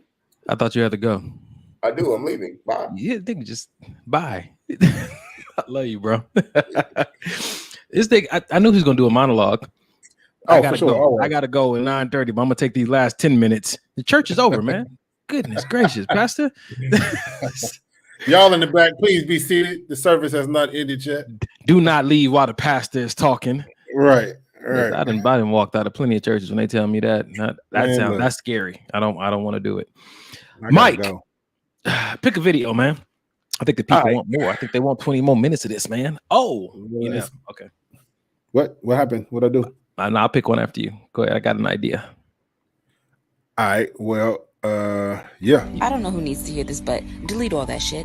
The photos and the videos featuring people you no longer fuck with, the screenshots you took of items that you didn't want to forget and forgot anyways, the screenshots you took from a time when you were petty but you claimed you have matured, release the receipts. Delete all that shit. About a month ago, Tabitha Brown had me cleaning out my closet. She said, baby, get rid of all them clothes you used to wear in different phases. Get rid of the stuff you used to wear when you were somebody else. Now, I know she was talking to everybody, but I'm gonna pretend that she was talking to me because that's how I get through my day and that's my business. But I listened and it made me take it a step further to get rid of all them household items that I no longer use. The shit I said I was gonna re-gift. No, I'm not, because I don't even like them people like that. We don't realize how much we hoard energy. A lot of us have open ties just sitting in our phones, inboxes, text messages, shit that we don't want to think about, but we won't get rid of it. Delete all that shit. Hey, that deletion piece is big, man, because you know, when you think about it, the only reason you hold on to that stuff is honestly because you're not really over it yet. You say you over it, but you still got pictures of you and your ex on that super fun date y'all had that one time 5 years ago. But you're saying you over get out of my business. Oh, okay, sorry. Or repeat this. Since everybody's transparent, you still got screenshots of when your boyfriend or your girlfriend cheated on you in your phone that you said you forgave them for. Bruh. You know what I'm saying? It's just it's one of those things where it's hard. It's hard to get rid of some of the stuff. It's hard to sever that tie because it's like this is for some reason people think this is how I won't get hurt again if I can put it in front of my face and remember. If I can remember what you did and look at it, I always can keep my guard up. Hi, my name is Portia, and I'm a text and close order. That's the first step. That is That's the first step. step. And some people, the only step. Even, can I go one step further? Please do. Even those skin flicks that you took for that other girl or that other guy that you still got in your phone, why you still got them? Or pictures that people sent to you, why you still got them? Or you opened up a business because that person gave you a good name, and now you got to go close the business down and change the name. Listen, at the end of the day, man, you can't. It's hard to move forward when you're holding on to so much of the past. So it's but let's go ahead. Go. What part of the past is it healthy to hold on to, though? The healthy part. All right. To thine own self be true. You know. That's it. You know. Exactly. You know that every time you meet somebody new, but you keep revisiting this picture on your phone from your ex, you know. If nobody else sees you doing it, you know. Yeah, man. I remember when me and my ex parted ways. She moved to a different state, and she was like, "I need you to hold on to a bin for me. I don't want to take all this, stuff for me. I'm just, trying to make a quick move or whatever." And I looked in the bin. It was a lot of the stuff that I had gotten there, a lot of our sentimental stuff, and I was like, "Oh, so you ain't gonna take this, huh? You gonna leave this here?" And so I forgot what she said exactly, but her reason for doing it was very healthy, very smart, very wise. I understood it, but I have the stuff, and so. So I saw it the other day when I went to the garage, and I was like, "Don't go through it. Don't go through." I opened the top and I looked. I was like, "I remember when I was like, it's okay, it's okay." And so then I had to differentiate between what I bought her as my love versus what we just bought and shared as friends, because that was the core of our foundation. I had to be honest with myself. What am I? If I can't tell my present about this, then it's an issue. Yeah, if I can't honestly open and say, "Oh man, this is what me and such and such did, this and that. Oh, it's all good," and then really feel free about it, then I need to address that, and I might need to let that go, even if it's for a season until I can reconcile my heart around it. Yeah, for sure. Because how many times have we been cleaning up the apartment or cleaning up the house, and we see a box and we open the box, and then we see this letter, and automatically start pulling on the heartstrings, and then you read the letter, and you go from reading the letter to thinking about the person, then you go from thinking about the person to checking to see if they on Facebook still, and then you go to the DM, and then before you know, you didn't cheat it. Or you didn't got back or you didn't got back into a situation. I'm just being honest. Or you didn't got back into a situation that you promised yourself you wasn't gonna get back into. Dang, whatever. I'm over here looking at these comments. God, he said, "Put that stuff out. Throw the whole bin out." Sheesh. Jesus, but put that bin out for the bulk to pick up. Shred the letters. Oof. I even threw my wedding dress decorations and frames, shattered the glass too. Listen, I went through a lot of therapy that wasn't related to my past relationship, and so I don't feel it's necessary at this point. But no, I hear y'all. But thank you. I'm gonna listen to see what my circle has to say about it. You honestly, bro, you just gotta know yourself. Because for me, I know if I see certain things or certain pictures, it may trigger a certain type of emotion that I don't need to be having. But why don't you talk to Facebook about it? Because they bring up stuff from your last year. Don't you hate like Facebook? They're the coldest. They are the coldest. Listen, Siri be a home wrecker trying to bring up old pictures and memories every day on your. If you got an iPhone, Siri showed up. Do you remember this? Listen. I was trying to forget it. Thank you. God. Yes, that was a great day. And on the day that you and your present is like shaky, he says some shady stuff, and you like, oh God. Then you can start thinking like, well, shoot, maybe this is God trying to tell me something. Nah, it's not. It's not. Delete it. You know what? And these people saying, yeah, I took my wedding dress to Goodwood. You got to do what you need to do, man. And continue to be honest with yourself, one step at a time. There are certain things that I had to get rid of course, and there's certain things that I'm not. And I know that whoever I'm with, that's really going to determine where it has to go. But as of right now, today, I'm not even gonna say everything I have is healthy. I just saw that video yesterday and I put it in the queue for today. So I literally am going to go into prayer and ask God what has to go, even if I don't want it. And stuff is not even last relationship. She said, what about those outfits that you wore because of personalities you had in a certain season? Like when I quit dancing at the club, I had at least 15, all the thongs, all the lime green zebra print with the suspenders, with the glitter. I found money inside some of them still. When I decided I was done with the club, I had at least 15 outfits. Those outfits probably running me between $300 and $600 a piece. 300 for material, 300 to get them made. Most likely. I sold the whole bag of outfits for $100 because I had to get rid of it, because I knew in that moment that if I didn't get rid of all of them, I'd put it back on one day and I'd be back in that club. And I remember when I quit the club, man, I ran into financial troubles. I would always dream about being back on the stage. And that was I'm what sorry. happened. Go ahead. I can't stand amber. I can't stand glitter is my favorite color.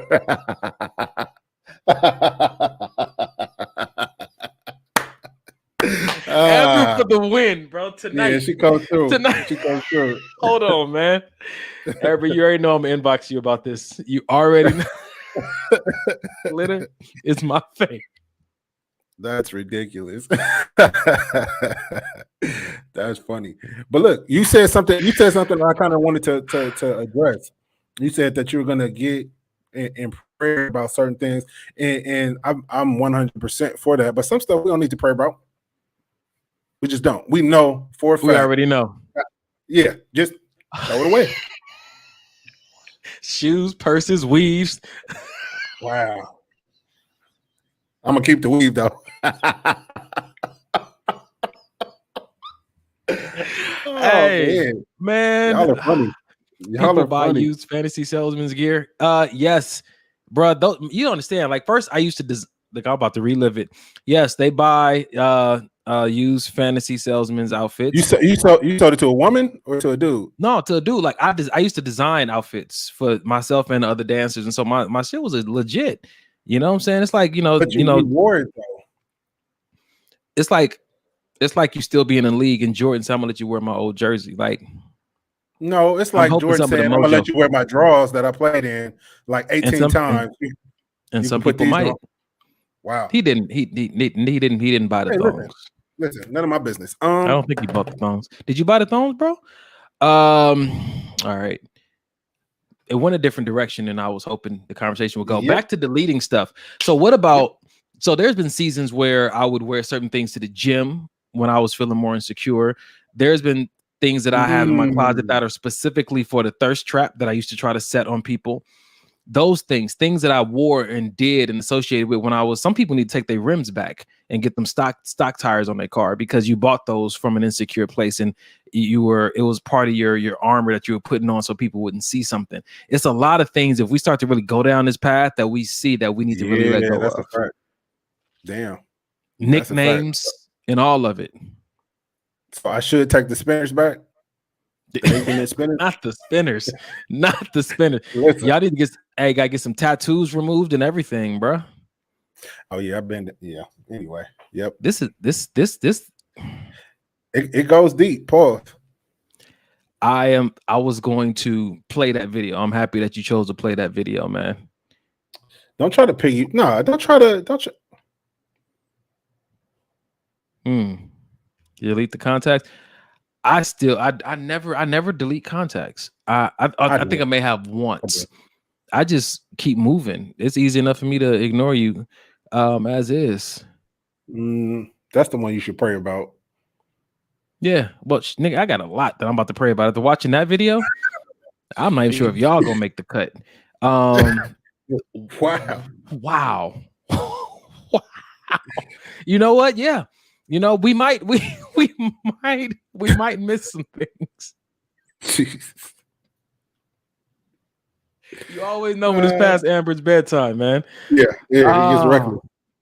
Hey, don't be shouting me down. I save contacts after a significant experience happens with that person. Then I'll save their number in my phone. But prior to that, there's no reason. What have you done of significance that you need to be stored in my phone? Yeah. I think I called the other day. And you were like, "Who is this?" Michael. Michael who? I immediately became an old man. Michael, right. Hey man, have you ever been called by these like, they're not tax collectors, but like these people who like are trying to sell you stuff, right? They've gotten really creative. Like they'll call me, hey, this is such and such, and I'm calling from this company. That's how it used to be back in the day. Dude, this past month, I've gotten phone calls like, yo, Donovan, what's up, man? I've been calling. Why you not hitting me back? It's all good. I'm probably just gonna stop calling you. This is such and such from the, I promise you. Wow. They have gone that personable, and I'll listen to the voicemail like, oh damn, what I do? Same people calling from the, yes, bro. Like that's nicknaming crazy. Me and everything. Like it's smart as hell though. It's smart as hell. Yeah, it's smart as hell. Wow. Like I'm just gonna stop calling because clearly you don't want to talk about it. Like they gave me all the attitude. Like, sheesh. No, they send us your social security number. People. Yeah, just send us your social. Why you ain't send me your social yet, bro? You know I got your back. There she go again. DTF always thinks somebody trying to get rid of her. Hilarious. Okay. You think we got time for one more, bro? Yep, throw one up. All right. Ooh. If a man pays for lunch, I pay for dinner. If he pays for the movie tickets, I will buy snacks. If he buys me shoes, I'll get him a nice suit. If he's having a rough day, I'll help him out. Stop expecting him to treat you like a queen while you are not treating him like a king. Remember, a relationship goes both ways. What's funny is, and I'll be honest, when I first saw what she was gonna say, I automatically knew it was gonna be on some BS. I judged her. I prejudged her just on the way she came on the camera. I'll be honest. But when she started talking, I was like, oh man, this makes my heart smile. Apologize to her. I'm sorry, Karen. I apologize. I just call her Karen because I don't know her name. I don't know her personally. So, you know. Wow. Oh, wow. You're going to put me on the spot, huh? Yeah. Got choked up. Nah. It's all good, brother. Listen, it happens. Oh. It happens. No, but seriously, I think that's dope. And I think it's really dope when it's unspoken. You know what I mean? Because I don't, honestly, in a relationship, I don't expect nobody to do nothing. I pay for what I pay for because that's what I want to do. But if I buy, for instance, like you said, if I buy the movie tickets and you already offered to buy the food or the snacks or whatever, it's just like, oh, okay. You going to be the snack later with that kind of behavior. Hello. Rip that bag open. Wow. Lick them fingers. Okay. So this is, I did a video a while ago that says just because. Is this the video?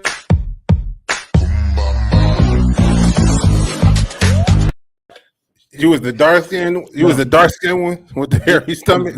God, tug it. No, the video I made on YouTube a while ago says just because you're his queen, doesn't mean you no longer have to be his crush. Ooh. And it talked about how some women, when they get the title, they stop being a cheerleader, thinking that a man stops needing a cheerleader. And yes, the video is very one-sided.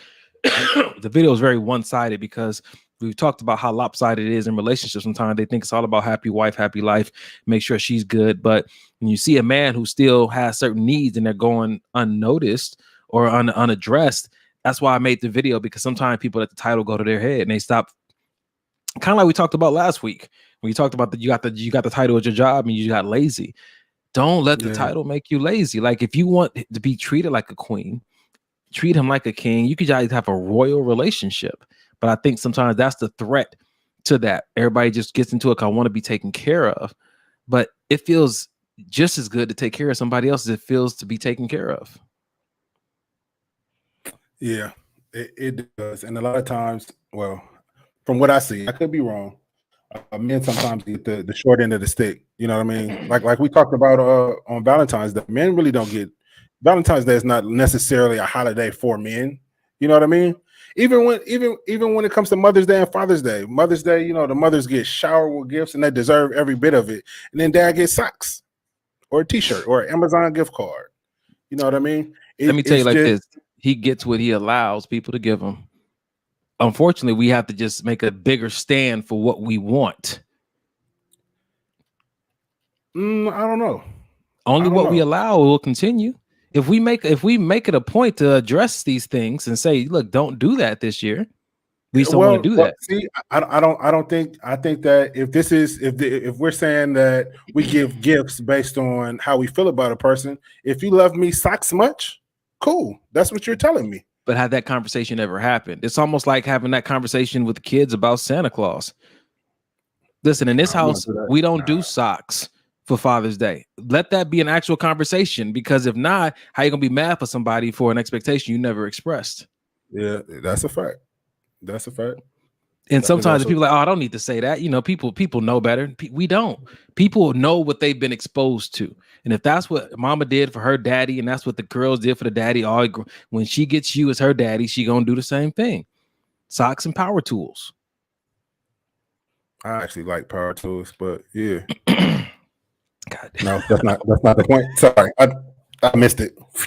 Just right over there. Man, I think that that just goes back to what we really promote on this show, man. The power of just communicating. There's nothing wrong with saying what you like and what you're used to, and still staying open to what somebody else may want to give you instead. Look at this. Look, see, exactly. My damn daddy. What happened? Where'd he go? My damn daddy be asking for socks and PJs. So special. The man knows what he wants. Instead of thinking that every man wants this thing, if that's what the brother has asked for, then let it be known. It's exactly what he asked for. Yeah. Exactly. All right, man. Well, it's about that time. Oh shoot. I think Jesus. Hey Mike, you good? See, I don't have my my laptop, so I don't have the number, but I think it's 1-800-854-7771. Is that right, you guys? Somebody out there tell me if that's the number that we do at the end of every episode. Is it 1-800-854-7771? That's the mental health number, right? We need to put that. We need to make a make our own meme with the number up so we can just click it and put it up. You know what I mean? Good. No. I'm gonna give her some socks. You see that? Of course, that's what he says. Why did I hear what me and Dub was saying in the car on the way back to Granny house last night? I'm gonna give her. I heard that when he said I'm gonna give her some socks. That was funny. Yeah. Don't say it either, Dub. Don't put it. Dub, please don't even put it in the chat. Dude. These brothers is ratchet. As we close out the show, man, what we like to do is acknowledge the fact that something came up that might have triggered or something that might have sparked your interest. Like, man, I want to get better at that. And so we like to give contacts and resources to therapy. So you can screenshot this and go to one of these websites and start checking out, you know, what it looks like to get therapy, what the cost is, what the procedure are for these different companies. And what we like to say is that therapy is just not for people who've been traumatized. It's also for people who want to learn a new skill set, who want to gain understanding about a thing. It's also to help you with interventions on how to have a healthy communications or healthy disputes, or is it a dispute? Healthy disagreements. There we go. Because we believe that just because you disagree doesn't mean you have to disrespect, but it's also a skill that needs to be developed. Therapy helps you develop the skill of communication. It helps you understand the purpose of love languages. It helps you understand how to start and end a relationship in a healthy way. It helps you understand how there doesn't have to be a victim for there to be the separation. It really does help you understand that everything that hurt you didn't traumatize you. It helps you understand how to deal with your entitlement issues. It helps you see how you've been self-sabotaging certain relationships and how there's certain places that you might need to heal or gain a new perspective. So again, you can screenshot this right here and look into that. Maybe something we said tonight has provoked you to want to reach out to somebody for help. And I believe this is a number, 1-800-854-7771. You can call and get connected to a therapist, a counselor, or a support group. Maybe you're going through a divorce and you're having a hard time with it because your ex-partner is giving you a hard time. You need to find other people, women or men, who are going through the same thing. And if you can't afford, check out Loveland Foundation that awards vouchers for therapy quarterly. Man, appreciate that. Lead up for a little bit, bro. Yeah, I got you. Okay. I wanted to say this about support groups. We don't really highlight them like we should. I used to be a counselor for a suicide prevention and depression support group, people who like cut and hurt themselves. And I recognized while I was doing that, they had support groups, people who alcohol abuse, people who are sex addicts, people who are, again, going through divorces or going through a foreclosure or lost a loved one. Like those are things you don't have to go through on your own, but some people don't realize that there are other people who come together to go through those things together. And what we hope you learned on this show is that it's actually in the community that you find, in the community that you build for yourself, that you find support and you find comfort and you find clarity to a way forward. So we want to continue to promote that on this show. And if you guys have any testimonials about the stuff that we shared, or you've reached out and found a therapist, please reach out to us and let us know how that's going. And we want to continue to share that with other people and promote that your best decisions come from your best mental health. That's a fact. And it's crazy because that's literally what we do for each other on the show. You know, a lot of people think we just throw up memes and we just have these conversations, but a lot of this stuff is stuff that we're going through currently or have been thinking about or pondering about. And, you know, because honestly, the show is not always scripted. I mean, you should see how many memes and videos we actually have and how many we actually get to, because, you know, side conversations turn into big stuff or this one meme will lead to a whole different flow of the show that we weren't even expecting. So I mean, it's just important to get around people who are on the same wavelength and trying to achieve the same goals. Hopefully they're positive goals, but just, you know what I mean, bouncing stuff off of each other, like, oh, this happened to me, and oh, that happened to me too. And you'll be surprised how quickly you start to open up and share certain things and help somebody else as well as be helped. Yeah. And I've tried to script this show plenty of times. Say, okay, fellas, this is what we're gonna do. And Mike was like, nah, this is a candid show, and we just gonna share what comes up naturally. I said, but I feel like I'm babbling sometimes. I feel like I'm babbling, and he's like, so what? And so, you know, since we're being vulnerable and honest, I'm going back to the real shot. Hold on, man.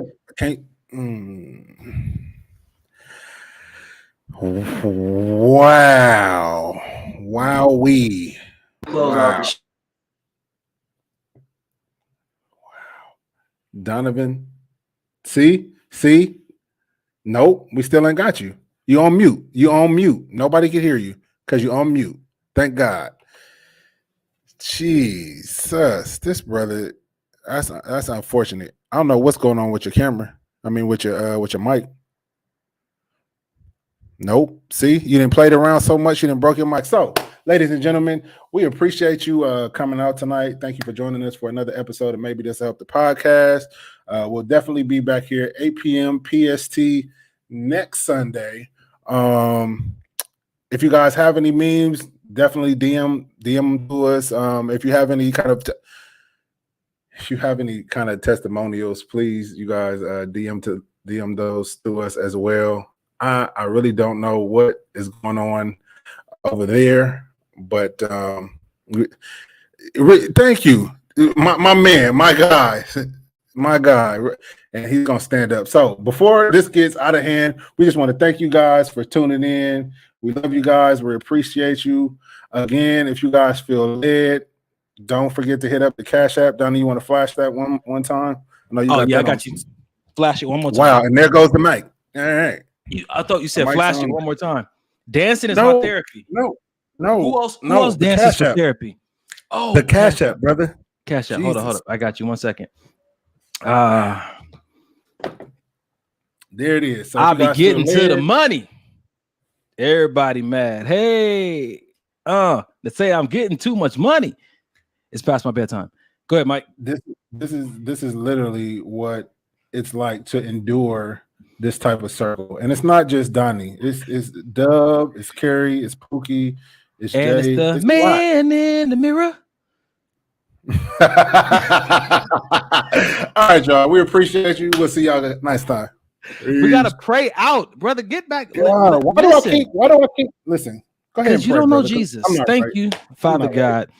Thank you, Father God. We thank you, Yahweh, that laughter is good for the soul. We thank you that these places that you helped us create this platform and this space for people to come and hear some fellas who are trying to trust you, talk it out. Thank you, Father God, for just allowing people to see us in the middle of the mountain. We haven't arrived yet, Father God, but you saw fit to have us come on here and expose ourselves. So we thank you for the vulnerability. We hope that it helps somebody. We thank you for those who participated and shared back. We hope that it helped us. We pray that the seeds that were planted tonight that were for us, that we don't immediately leave the show and go jump into some music or a TV show or something, that we actually sit with this so that these nuggets can take root in our life and help us to get a new perspective, gain new liberation, new freedom, make new choices, and see a whole new life. I pray tonight, the way I pray for myself, I pray over everyone who's listening and watching, Father God, that you expose us and lead us right to the things you prepared for us in this life. Yeah, we've asked for a lot of things, Father God, but we know what you have for us is exceedingly abundantly above what we can ask or think. So we thank you for the laughter. We thank you for those relationships that are being built in the chat. People who are getting to know each other in there and building brotherhood and sisterhoods with each other so that they can, live out life to the fullest. We know that tomorrow's never promised. Father God, help us to stay present. Help us to consider how holy here is and help us to be the light in this world, Father God. Thank you, Father God, as we share our light, that it'll help others. Help us to be healthy for people. Help us to do away with our petty ways. Help us to do away with our lust.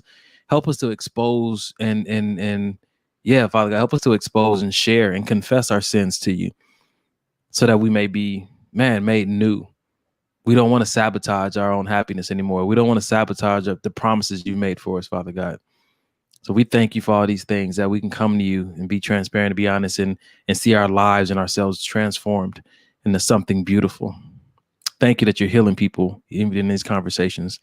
Thank you that you're awakening us. And we thank you that this helped. We pray all this in your son, Jesus, the Messiah's name. We pray. Amen. Amen. Amen. Amen. Amen. All right. I just want to clear up one thing. I'm not coming on here exposing myself. I'm not going to do that, sir. You can wear your shorts and try to expose yourself all you want to. I won't be a part of it. Well, that's a red flag. So everybody look away, and when you hit record, it goes. You can say, "Hey y'all," and then we'll look. One, action. Hey y'all, tonight, maybe this one. Where's the hey y'all? Yo, fellas. Maybe this will help the podcast. 8 p.m. PST. Facebook Live, YouTube Live. Relationship talk you can relate to. Yo, fellas. What you doing tonight? Because I won't be here. Hey, y'all.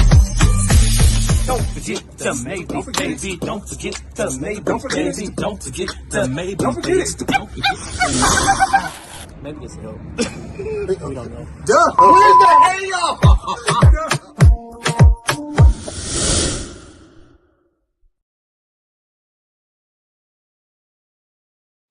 I just think it's a good commercial. I know we shouldn't be here still. It's good, man. It's like the end of a Marvel movie.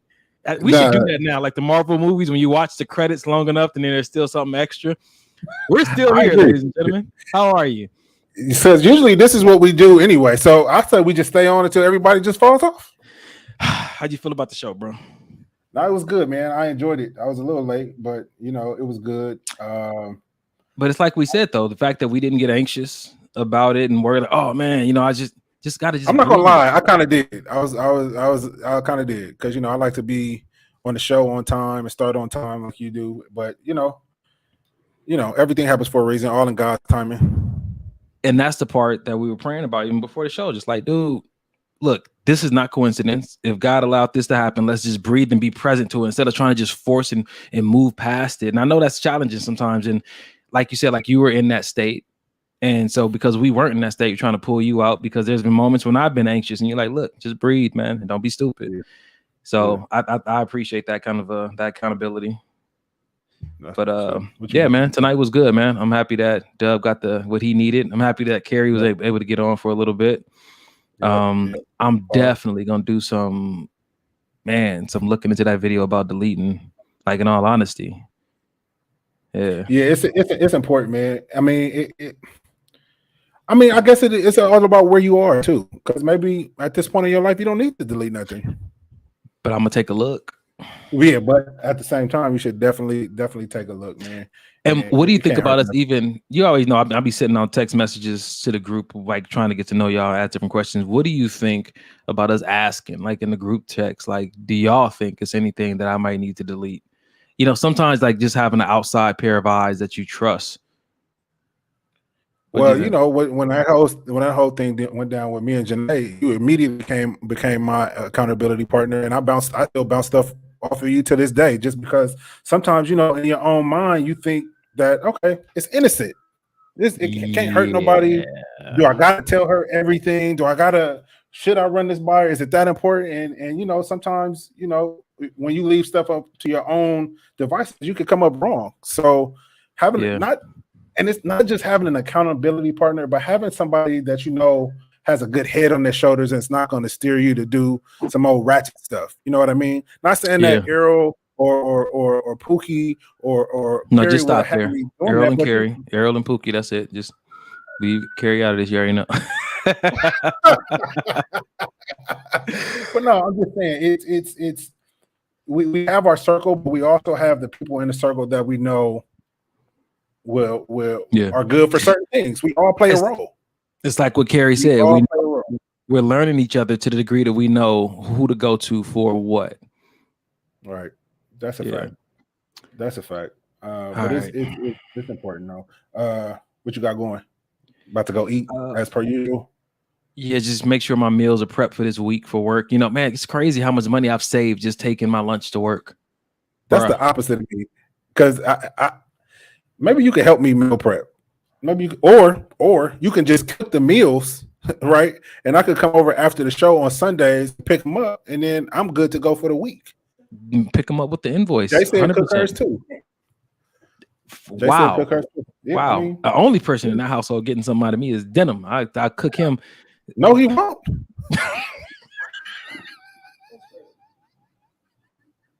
You're right. Me and him ain't on speaking terms anyway. What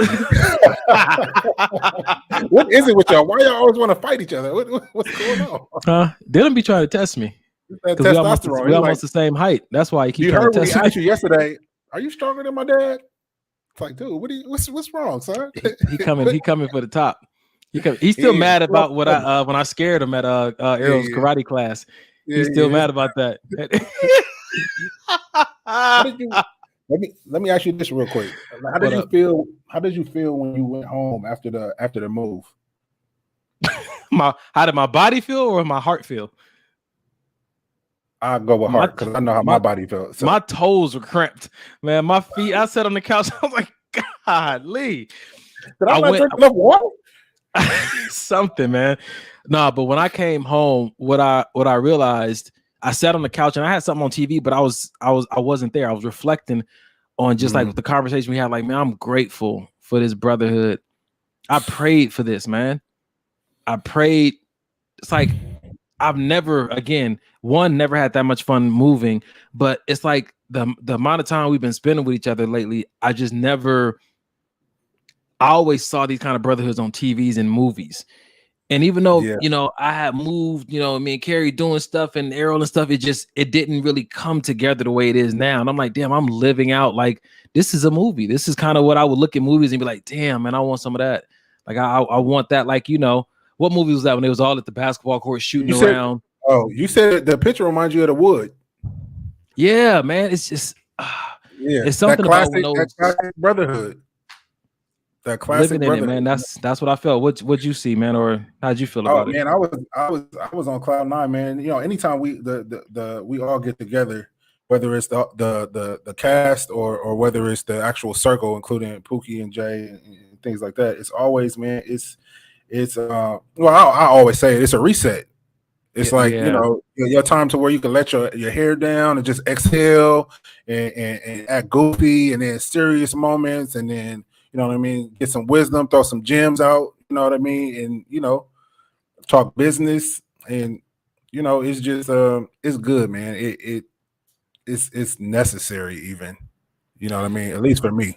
Now that I've experienced it, like, to this degree, I have to move it from a desire to an essential. Yeah, I was actually thinking about that. Yeah. Now it's like, oh man, that would be nice versus no, I need this a certain amount of times a month or I ain't gonna be okay. That's funny because I was thinking about that, because I know we always throw out, hey, let's all go somewhere, let's all do like Pookie did with the comedy show. And if Pookie is still watching, my bad, because I realized she posted a picture and she had already went out. you know, I saw the message and I wanted to go, but you know, life, you know what I'm saying? But I'm getting to the I'm out. Right. But I'm getting to the point to where some things deserve priority. You know what I mean? And I feel like this is one of those things. Like we need to set some hard dates and get that camaraderie, that brotherhood and sisterhood in, and just enjoy each other. You saw my face when y'all started talking about, so when we gonna do the bit? I'm listen. I saw it. That's why I said so. Listen, I was like, hey, y'all gonna well, if that's what you want, then set it up. You're right, Mike. What do I want? I want to see a plan. Right. You know, so I'm not gonna keep saying it's already been said. So, you know, when y'all ready. But I feel like you tend to be the planner. Yeah, I know. And not saying that Pookie don't plan, because Pookie tries to plan too. But I feel like when Pookie see ain't nobody really biting at the plan, she like, all right, I'm gonna just go. Who you think told me to stop trying to plan stuff? It was Pookie. I'm just kidding. Pookie didn't say that. No, but honestly, this goes back to me just honoring me. If I said it multiple times at some point, if I keep going, then that's when a controlling side comes out and I start getting frustrated because I feel like I'm not being heard. They heard you. They just not ready to do it yet, bro. You've been heard. It's okay. You know, and when moves start being made, I will then release myself to contribute further. But for my own personal health, I've said it multiple times and I'm just gonna let it be for now. I'm gonna say this, and this is people are really getting to a sneak peek of our real conversations. Shit, they still here. I bruh. Yeah, because I looked up and like, oh, okay, 17, got it. So were you bothered by what I said initially? When in the gang when you sent the second commercial? No, not until your second response. You know Really? why? It's like, nigga, if you want zero feedback, like, damn, this escalated quick. The first response I was cool with. It was the second one. I was like, oh, okay. I'm not talking to Carrie. I'm not talking to Arrow. I'm talking to Mike. And when and one thing I know about you, man, you are like an advocate for justice. You like to speak up for the little man. And so when I took into consideration, like, okay, like, damn, no, it's not that I don't want no feedback. So that's why I went even more thoroughly with explaining with the humor attached to it, because I recognize that when you be having those tough conversations and you add humor with it, that's what I learned about you is that's when I'm like, okay, so he don't mean no harm at all. This is just a serious topic, and he thinks he's still in the army, and so I need to I need to take this within that framework. But like, we don't have to go to war right now. But it's all of me starting to get to know you. So no, the first one, no. The second one, I said, let me be intentional about what I say next, because you know I can play too much. No, you really interesting, huh? And so yeah, no, but it was good. After I look back after all the messages, I was like, man, that was a healthy transition. Like, excuse me, healthy transaction. It really was. It was good. It was good because I did the same thing. I look back because, you know, my biggest thing is being the new guy in the circle, not wanting to really rub anybody the wrong way. You know what I mean? Because you guys have been having the same interaction.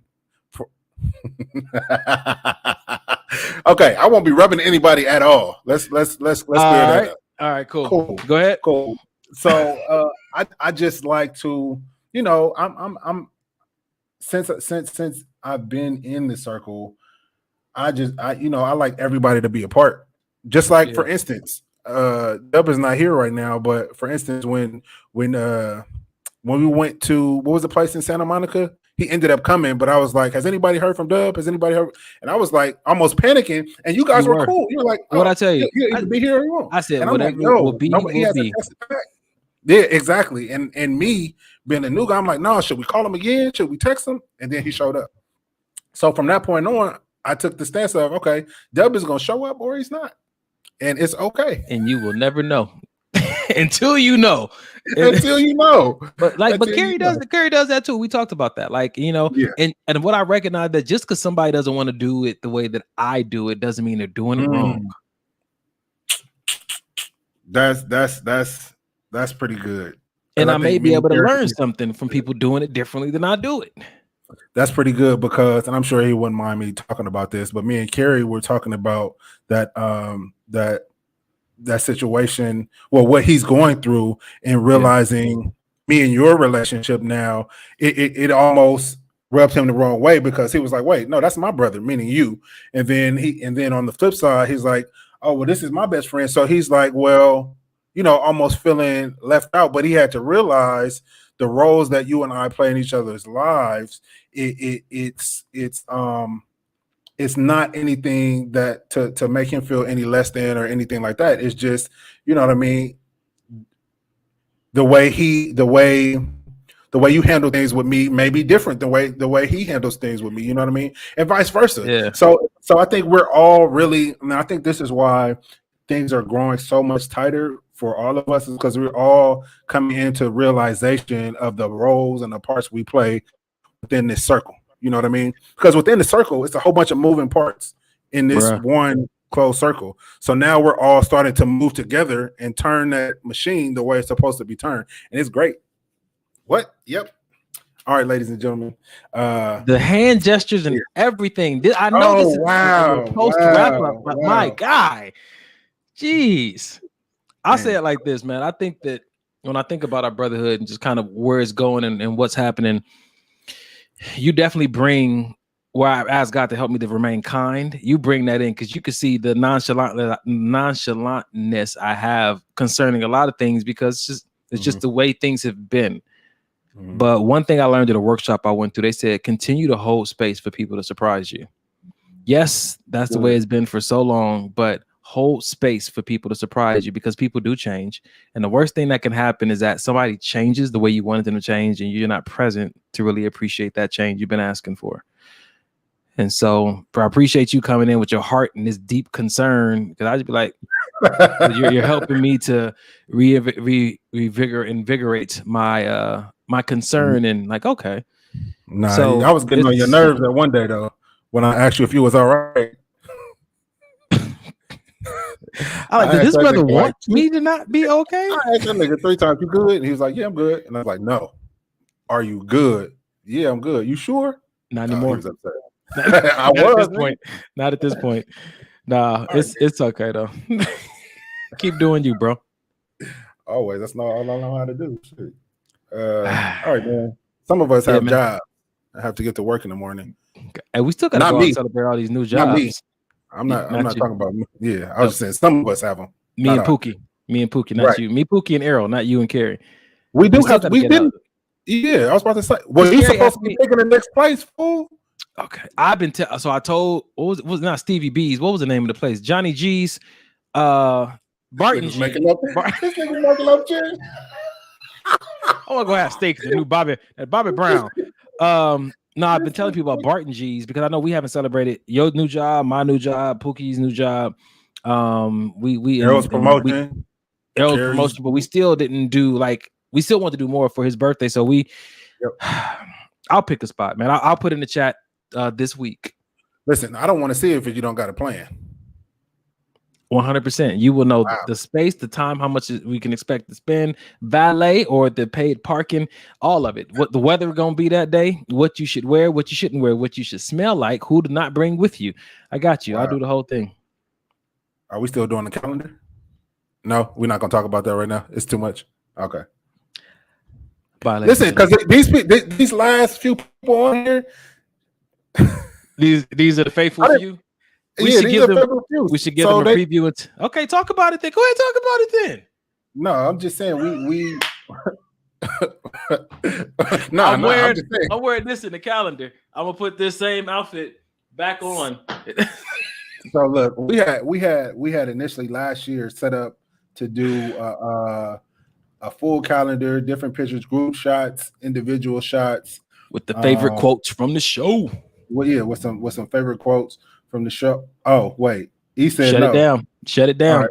Done. Ladies and gentlemen, Wharton just came in. So we're done for the night. All right. That's it. Have a good night. Later.